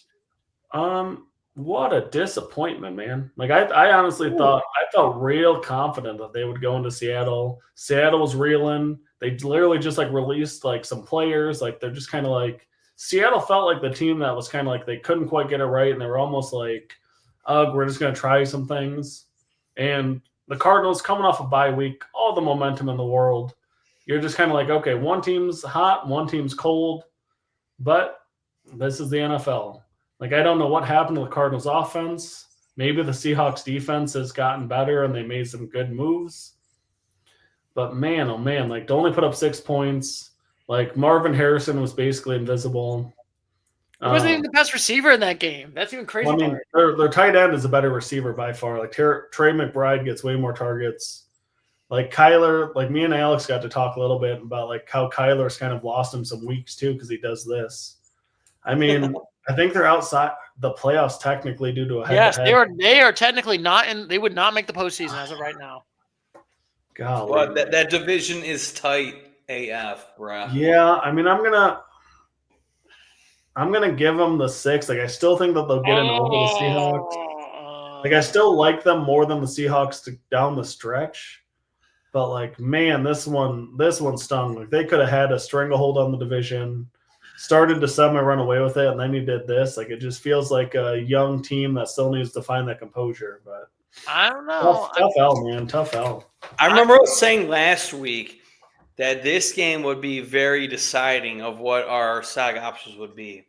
Yeah. Because, like these are the top 2 teams fighting for that division race, and we found out who is the winner. But, man, this division is still so tight. Yeah, and I feel like for right now, I'm going to give the Cardinals. They're out of the postseason, technically. They would not make the postseason right now. They're going down. They lost to basically, this should have been their win. They blew it. Well, so Stu, earlier you talked a lot on schedules, though. The Seahawks only have like a 25% chance of making the playoffs because their schedule is so rough to end the season. Yeah, I'm like looking at the Cardinals. They got to play against the Vikings next week. That's a tough one. Seahawks again. They have to play Seahawks again, and then the Patriots, and then the Panthers. So that should be 2 easy wins for the Cardinals.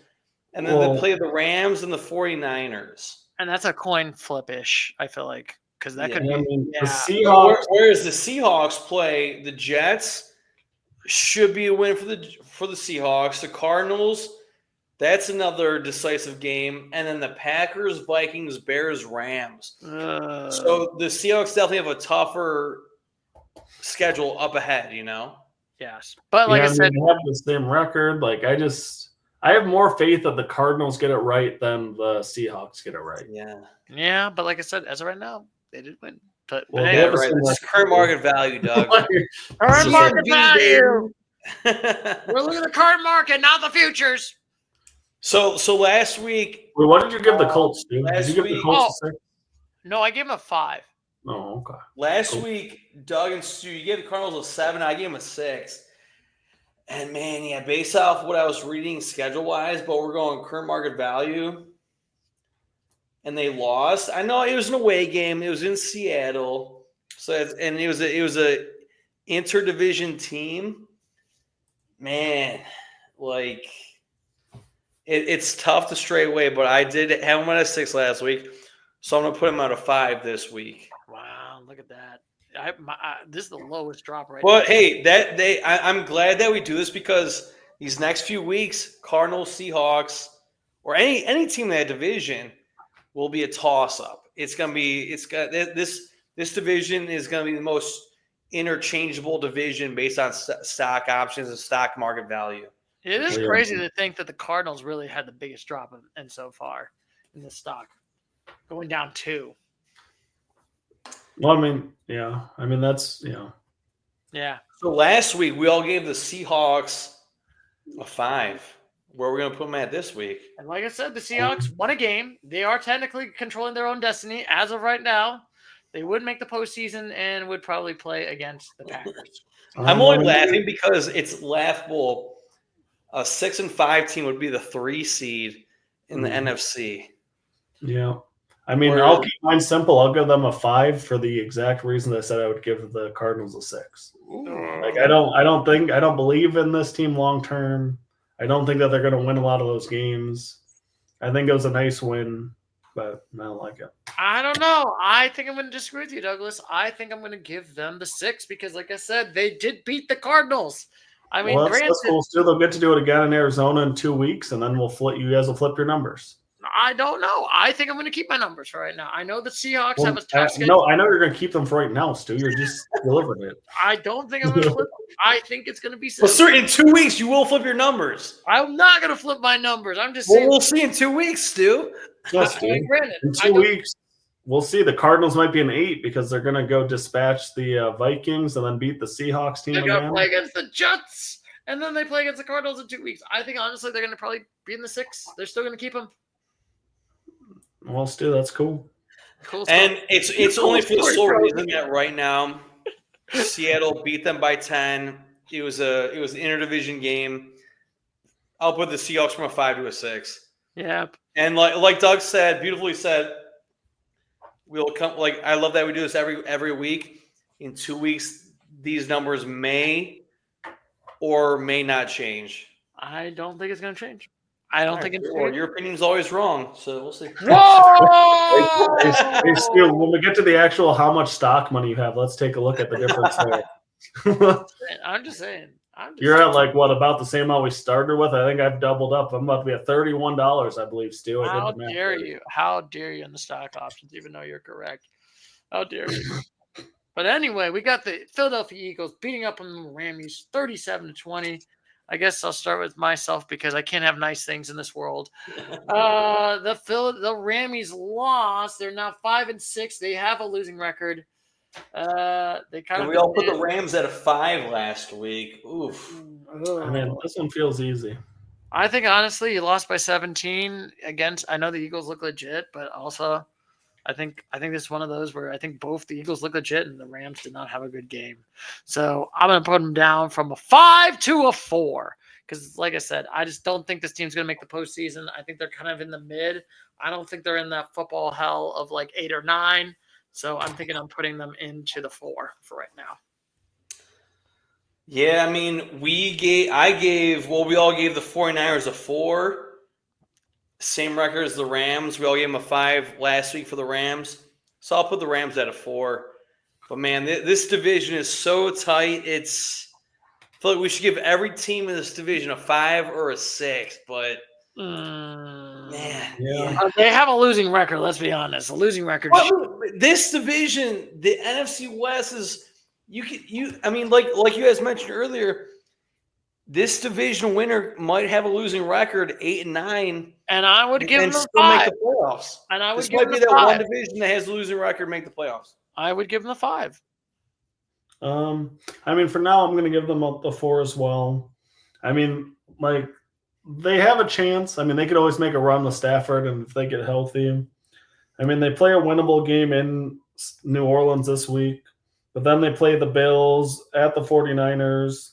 They get to play the Cardinals and the Seahawks, which is nice. So they get to play the 49ers, Seahawks, and Cardinals. So there's a ton to be decided in this division just based on divisional games. But this has to be the team I'm probably the least confident in. But so, yeah, 4. Yeah, I'm just not feeling just confident. And now we got to talk about the Philadelphia Eagles, who we can't have nice things. So I guess I'll go first because Why can't we have nice things about the Eagles, Stu? It's because you're biased. I'm not. I am very biased. I will show my bias. I do not like Philadelphia. I hate the Eagles. I hate the Flyers, and I hate the Phillies. Sorry. All right. Pictures I can put that on the list too. But this team does look legit. Saquon Barkley looks amazing right now. Honestly, it shows that basically, with the right organization, you can actually do great as a running back. Giants suck. But like I said, Last week he gave him an 8. It's impressive that they're beating up on mid teams and beating them decisively. At least I'll give them credit for that. This is not the Eagles of last year. They're definitely looking a lot better. They do got a lot of tough road ahead. They got to play against the Ravens. That's going to be a tough road ahead. Panthers, that's an easy game. Steelers, that could be a coin flip. I think they could beat the Commanders. They're gonna beat the Cowboys. They're gonna beat the Giants. I mean the Giants. So, I'm still giving out the 8 for right now. I don't know if they'll probably outpace the Lions, in my opinion. I think the Lions have a little bit more of an easier schedule than it looks like the Eagles does, but we'll see. Yeah, I mean, we all gave the Eagles an 8 last week. That was an amazing, exciting Sunday night game. Yeah, I mean, we've all talked about Saquon Barkley. Right now, him and Derrick Henry lead the league in rushing yards. I think it's based off like a difference of like 8 yards for each of them. I think Saquon leads Derrick Henry by, like I said, 8 yards. And the last non-QB to win the MVP was Adrian Peterson, a running back. So we'll see if Saquon Barkley can finish strong, get the MVP. So keep me with the Eagles with an 8 because, yeah, you can't really give another team in the NFC a 9 besides the Lions. So, yeah, Eagles, Lions, NFC showdown in the NFC Championship game. And, I mean, it could come down to whatever team has the home game, which is why I'm praying that the Ravens pull it together and win this game here because this would be huge for the Lions getting that 1 seed potentially. Here's the thing that I'll say, because I think, from my opinion, the recipe to be a great team is you got to be good in all the phases, right? You can't just be a good offensive team and bad defensive. That's how you get a team like the Ravens, where it's kind of like they should be more dominant, but their defense lets them down. Bada boop, bada boop. According to this, there's 2 teams with both a top 10 offense and defense. The Lions, who we've already talked about, and the Philadelphia Eagles. Ooh, nice. They have them as the 7th best offense, 4th best defense. It's a scary recipe, man. I mean, they're playing really, really good. The defense is good. Saquon's been amazing. Jalen Hurts has been super efficient. A.J. Brown's been doing good stuff. Like Goddard. There's just a lot to like, man. They're built very similar to Detroit. Run first team, great defense. One of the best offensive lines in the league. I mean, them against Detroit, man. I think the 2 best teams in the NFL for me. But give them an 8. I think the Lions will hopefully get that 1 seed.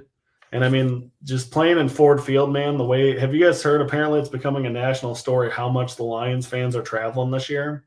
Like, they're taking over stadiums. So, like, there's still a chance that if we play in Philly, like, Detroit fans are going all out, man. Like, everybody's especially like, with being such a close travel, Detroit to Philadelphia, absolutely. but like it's every stadium too. So like I don't know who else would play on the road this year, but Lions fans, man, they're for real. But Philly, man, Saquon's doing stuff that you don't really see, like 255 yards this week, like most in a long time. Like this is a team that genuinely is terrifying to play right now. Yeah. Like I wouldn't be surprised if they go into Baltimore and beat them, but I'm praying that those Ravens help us out. Yes. And speaking of the Baltimore Ravens beat the LA Rams 30-23 in the Battle of the Hardballs. And John beat him just like he beat him in the Super Bowl. So we'll start with you, Christopher. We'll start with you, Christopher. What's your thoughts? All right, so let's see. We give the Chargers all a 7 last week. Yes. I mean, that's a tough game on Monday night, though. I mean, you play at home against the Ravens, who are 7-4 coming into the game, top competitors in the AFC for the most part. Man. So Chargers would be playing the Steelers. This is a grudge match game. If it would be the Steelers and the Chargers in Pittsburgh, I mean, let's see what'll happen in that Monday night game. Obviously, we know the Ravens won. But I'm pretty sure the Ravens were blowing them out at one point. Yeah, they did beat them by 10, but like I said, They won by 7. They're up by 14. Oh, I'm sorry. Yeah, Chargers were, I don't want to say blowing them out. Chargers were up by 10 at one point. So at one point, I thought the Chargers were gonna walk away with the win. Yeah, first quarter, and then they just They were kind up 10-0, yeah. Yeah, and man. Well, if they could catch the ball, man, like they had Quentin Johnson dropped that one on 3rd and 3. That easily would have been like a 10-yard pickup. Well, he dropped, I think, at one point 3 in a row, man, and was getting like poor dude. Like he was getting booed like crazy. But like he had that crossing route that like might have gone for a touchdown, but he just dropped it. And like that was kind of a game changer. Like the Ravens, that 40-yard touchdown to Rashad Bateman, saw that. That almost should have been an incomplete pass. Had the safety or cornerback for the Chargers, got his hand in there. That Mark Andrews pass touchdown was crazily caught by Mr. Andrews. So I feel like the Chargers were neck and neck. Like I said, they were up by 10 at one point, blah, blah, blah. But would the Chargers beat the Steelers at home in the first round? No. So I'm gonna downgrade the Chargers from a 7 to a 6 right now. Because Chargers, they're a great team, especially in the hands of Mr. Jim. It's Jim, right? Jim Harbaugh. Yeah, Jim Harbaugh. Yeah, they're great hands of a coach, great coach. But would they be able to beat the Steelers? I don't think so. I saw a funny, like a funny meme, if you will, about Jim Harbaugh playing 4D chess. And it was that he got J.K. Dobbins and Joey Bosa to wear maize and blue on rivalry week. What a success. With their uniforms, that's all he really wanted to do. So because Bosa went to Ohio State, we know that. Yeah, J.K. Dobbins. So he just had to, get them all worn up. I mean, this is a tough L. Like, Herbert looks awesome, man. Like, it was rough seeing his receivers drop so many things. J.K. Dobbins getting hurt kind of ruined a lot of this game, too. Because, like, the Chargers couldn't run the ball, like, after Dobbins went down, too. And so, like, that might have had a big impact here. Receivers not catching the ball. In all honesty, too, the Ravens getting 3 or 4 fourth down plays that were huge. Like, they went for it on, like, their own 15-yard line in, like, the first quarter. Yes. Like, there was just stuff like that the Ravens just pulled off. And that, it was a close game. The Chargers started out hot. Jim Harbaugh is now 0-3 against John Harbaugh. Fun fact. I agree with Chris's logic. Like, when there's head-to-head results, the Chargers already lost to the Steelers. So, I mean, they got to be a 6. Like, there's no reason to think that the result will be different. Yeah, and like I said, I think for the Chargers schedule right now, as I'm looking at, they got to play against the Falcons. I think they can beat the Falcons next week. Then they got to play against the Chiefs. I think that could be a 50-50. Buccaneers, I think that's 50-50. Broncos is a 50-50. They can beat the Patriots and beat the Raiders. So there's only 2 gimme wins. 2, maybe 3 gimme wins. I just feel like, I think that they're still good. Like I said, Harbaugh's a lot better coach than the coach last year. Was it Kevin Stefanski? No, that's the Browns coach. No, who's the one? It was the one that was the Chargers. That was really awful. I don't know, but he didn't maximize Justin Herbert. That's for sure. No, he didn't maximize. And they honestly have maximized so much. It's a night and day. But granted, I think this team has improved so much better. You're right, Douglas, on that one for now. But I still don't think that this team. I think they definitely get the most improved. But I definitely don't think they're going to win a playoff game. So I'm going to continue giving them the 6. And now we got the Baltimore Ravens winning a game. It's kind of crazy. They were kind of dominant, basically. They had a tough first quarter, and then they were dominant the second and third quarter. And then basically that one touchdown towards the end, but they still kept it up. So I will go first. And how do I feel about the Baltimore Ravens? They're now 8-4. They're hitting that wild card, baby. It's looking good. They would play against the Texans. I think they can beat the Texans in that one. I think that the Ravens have been doing good. King Henry was dominant in this game. I think I'm going to give them the 7 for right now. Yeah, we all gave the Ravens a 7 last week. And man, the way the Ravens played last night, I know, like I said earlier, that 40-yard touchdown pass to Rashad Bateman was caught in this breadbasket, but had the defender, cornerback, safety swiped it out, it would have been a different story. Mark Andrews' touchdown could have been swiped away, but a win is a win. And Texans losing to Titans, I would keep the Ravens at a 7. Absolutely. Yeah, I'll keep them at a 7 as well. Something I'll say that you gentlemen are going to say is controversial immediately is I think if they beat Philadelphia next week and the Chiefs are even mildly close with the Raiders, I might give the Ravens the 8 over the Chiefs. Oh, I'm still if they keep struggling and the Ravens are beating solid teams, I might make a flip. I guess I don't know. Stu. I If it's another last second victory against the Raiders, who we all said are absolutely terrible, and the Ravens beat the Eagles, I'm gonna flip them. I mean, if the Chiefs finally blow out a bad team, then I'm not flipping them. But the Chiefs need to actually do something to hold an 8 for me. I don't just give out. I like what you're saying, Doug, because it's the current market value. Where is your team? Where is the team currently playing at? And yeah, if the Chiefs struggle like they struggle against the Panthers, I mean it's still a home game for the Chiefs, but if they struggle against the Raiders, who are 2-9, and we give the Raiders a 1. None of us know who the Raiders quarterback. Ravens blow out the Eagles at home. Well, not about blow out, but they still beat them. Yeah, absolutely. All right. And now, gentlemen, we got the wagers of the week right now. On first one on whose coaches are going to get fired. And yes, Chris, I am going to dog you because why did you pick the Patriots? But look at that. Both the Giants and Raiders are looking like they're sussy and looking like some turmoil. Well, I mean, don't dog me because none of those coaches have been fired yet. So we're all. But they're going to fire the Patriots after the 1 year. 1 year. 1 year. I respect that because you always continue to say that. So I respect that. Yes. I think the Raiders got to be getting close. I feel good about that. Yeah. I honestly feel very confident that the Giants are going to fire their coach. Do you know what's going to bum me out, Stu? I'm going to lose this bet because the Raiders are about to beat the Chiefs. It's going to be unbelievable. Coach is going to gain security just like Mike McCarthy did. Oh, my God. And it looks like that we still got the first teams eliminated. It looks like the Patriots, and Panthers, and we are all wrong so far. Well, I mean, no one's right because no team has been eliminated yet. I think next week we'll finally have someone that's eliminated. I think we will have that. December is always the executioner month. I'm just saying. Yeah. And then only we got 6 weeks left.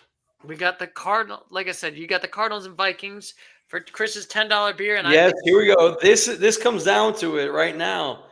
I picked the Vikings beat the Cardinals. You guys both picked the Cardinals beat the Vikings. So yeah. And then should we erase Stewart's Colts and then Doug's Jets pick? Because that already happened. Yep, I owe Stu the $8 beer. And then me and Stewart agreed on a new bet, though. That's right. Stewart thinks that the Colts are going. So, Stewart, you can keep your Stewart Colt and then just put versus Doug's Texans. And this is $5. Now that I work out of Texas, I just have so much love for Texas football. That is that for this upcoming week, or I must have missed this? No, that's going to make the postseason.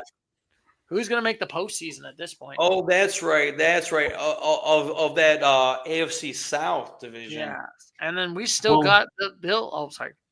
Sorry. Should we, in honor of this lovely week of college football, I'd be willing to basically donate $2.50 a piece. Well, if you guys give me $5 total. Yep, $5 total because it's a waste of money. But if you guys wanted to either both put in $2.50 or put in $5 a piece on Ohio State, just money line. Yeah, just straight up. Like I'm not trying to win Michigan only lost by 16 and take your guys' money because that's stupid too. All right, so Doug, obviously you're gonna say I'll owe you $5 if Michigan wins. I'll owe you $5. $2.50, and I assume the same for you and Stu. Yeah. So I'll give you guys $2.50 if the Buckeyes win, but I get $5, so I get some odds with this 21-point spread. Gotcha. So yeah, you can win $10 if Michigan wins. Yeah, we'll see. We'll see how it goes. It will take a miracle, a Davis Warren miracle. Yeah, we need some miracles. And now we got the wagers of the week, which looks like Douglas. And Douglas got a good killing right now. The Brownie's going up to a 3, so that means he got $6. So hey, let's start with the Dolphins in order here. So Doug, the Dolphins went up to $5. Ooh. Chris, yours That are means- looking good too. So that man. means he has $20 for the Dolphins, and then the Browns went up to $3. So at So that means he $29. has a total of $29, right? Oh man, yeah.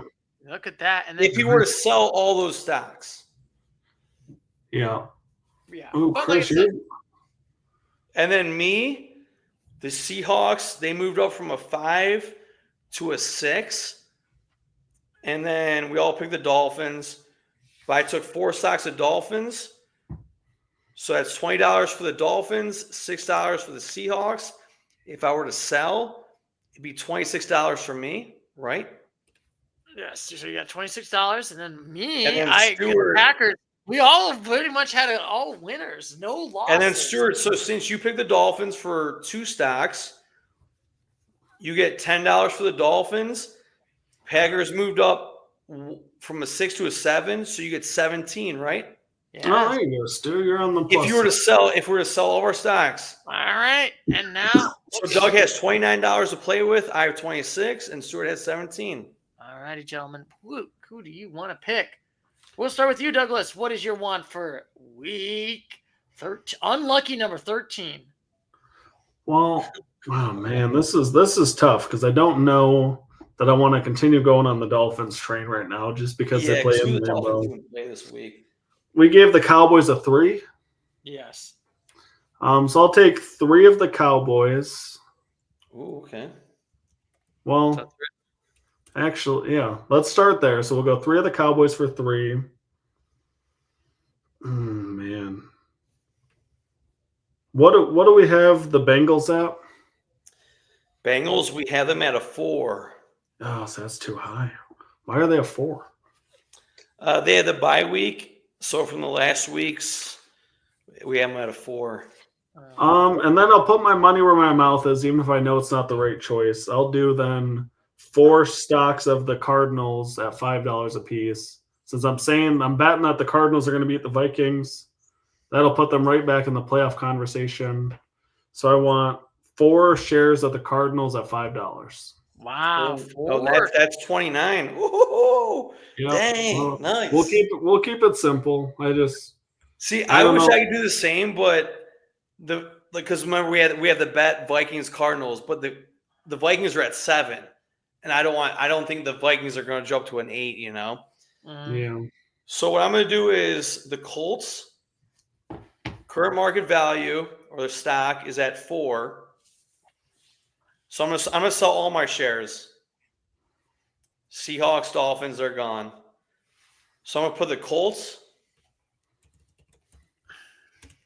Their current market value is at 4. I'm gonna get 6 shares of the Colts Ooh. because the Colts are playing. Let's see here, the Patriots. Mhm. So that should be 24 shares right there. I have 2 left to play with because I have a total of 26. So I'm going to go with the Giants. Their current market value is 1, and they're playing the Cowboys. They So could get eliminated, Chris. Just remember that. Yeah, I mean, if they get eliminated, I go to 0. Yeah, But- you lose all that money. All that money goes You lose away. all $2, Chris. yeah. So yeah, give me 2 stocks for the Giants because All right right. now, Wow. I love it. Giants are 2-9, and technically there are 5 games left in the season. Technically, they cannot be eliminated from the playoffs. All right. Next week, that's a different story. Yeah, next week you might have made some costly bets, but But that's next week. That's not this I'm week. All right, gonna sir. agree with So Douglas. you have $17 to play with. How do you feel? I'm going Cowboys. I think Ooh. the Cowboys are going to win this game because, like I said, we can't have nice things. We cannot know how to tank, apparently. How many shares? I don't know. That's a good question. I could probably go with 9 shares. And then that's a good question. Do I go? Well, so I can make a suggestion for you. If you do 3 shares of them, then you could go 2 shares of your Colts since you're holding up the Colts. Yeah. So let's do 2 shares of that and then 3 shares of It'd the be Colts. 3 of the Cowboys and 2 of the Colts. All right. I was thinking, should I go for Yeah, something? because Colts are at 4 of a value. Well, if Stu's so confident they're going to make the playoffs, put your money where your mouth is. Pull up me with the Cardinals. All right, and then so I have 9, and then there's 1, 2, 3, 4, 5, 6, 7. You should be that's 17 right there by basic math. Is that what you want to do, Stu? I like it. All right, let's do it. Very nice. I was thinking of putting some stuff in the Steelers, but I'm like, I don't want to put. Yeah, but I mean, we put the Steelers at where do we put them at? Looking at the roster here, they're at the 6. Yeah. Do you, man? You don't have to listen to my suggestions. They might be terrible. Yeah, that could, but that would get me to 7 if I just. You know what? Oh, no, we put the Steelers at a 7. Oh, we did. And this week the Steelers are playing the Bengals. Oh, we did. We still kept them at the 7. Yeah. We all kept the Steelers. No, I'm not changing that. They're not going up to an 8. There's no way that this team is going to an 8. So. Well, I mean, and they're underdogs too, so it'd be a pretty tough bet. Underdogs, and expect them to move up to from jump to a 7 to an 8 in the AFC. Yeah, I am not putting them up. Oh, yeah. Anyway, and that is, look at that. We got done with week 12. Gentlemen, what is your final thoughts on this game? Final thoughts. Let's go Colts. Actually, my final thoughts are how about all of our teams win again, just like this past week, and we'll be good to go. All righty. I like that. Let's go Baltimore. Let's go Arizona. Give us some breathing room. Let's go. And then, like I said, and I would love to see the Lions continue to dominate on Thanksgiving. Yeah, we get to it. I'll eat well if that happens. Yeah. And so next week, gentlemen, we're going to get to week 13. And I should ask this before we go. Do you guys want to do some recaps and previews of college football? Because we're now going into the conference championships, baby. Ooh, conference champion starts after next week. Oh, so maybe. Yeah. Yes, let's see. After the playoff bracket is announced, I would absolutely like to do that. Yeah, all right, let's do it. Let's do it. Let's put it in there.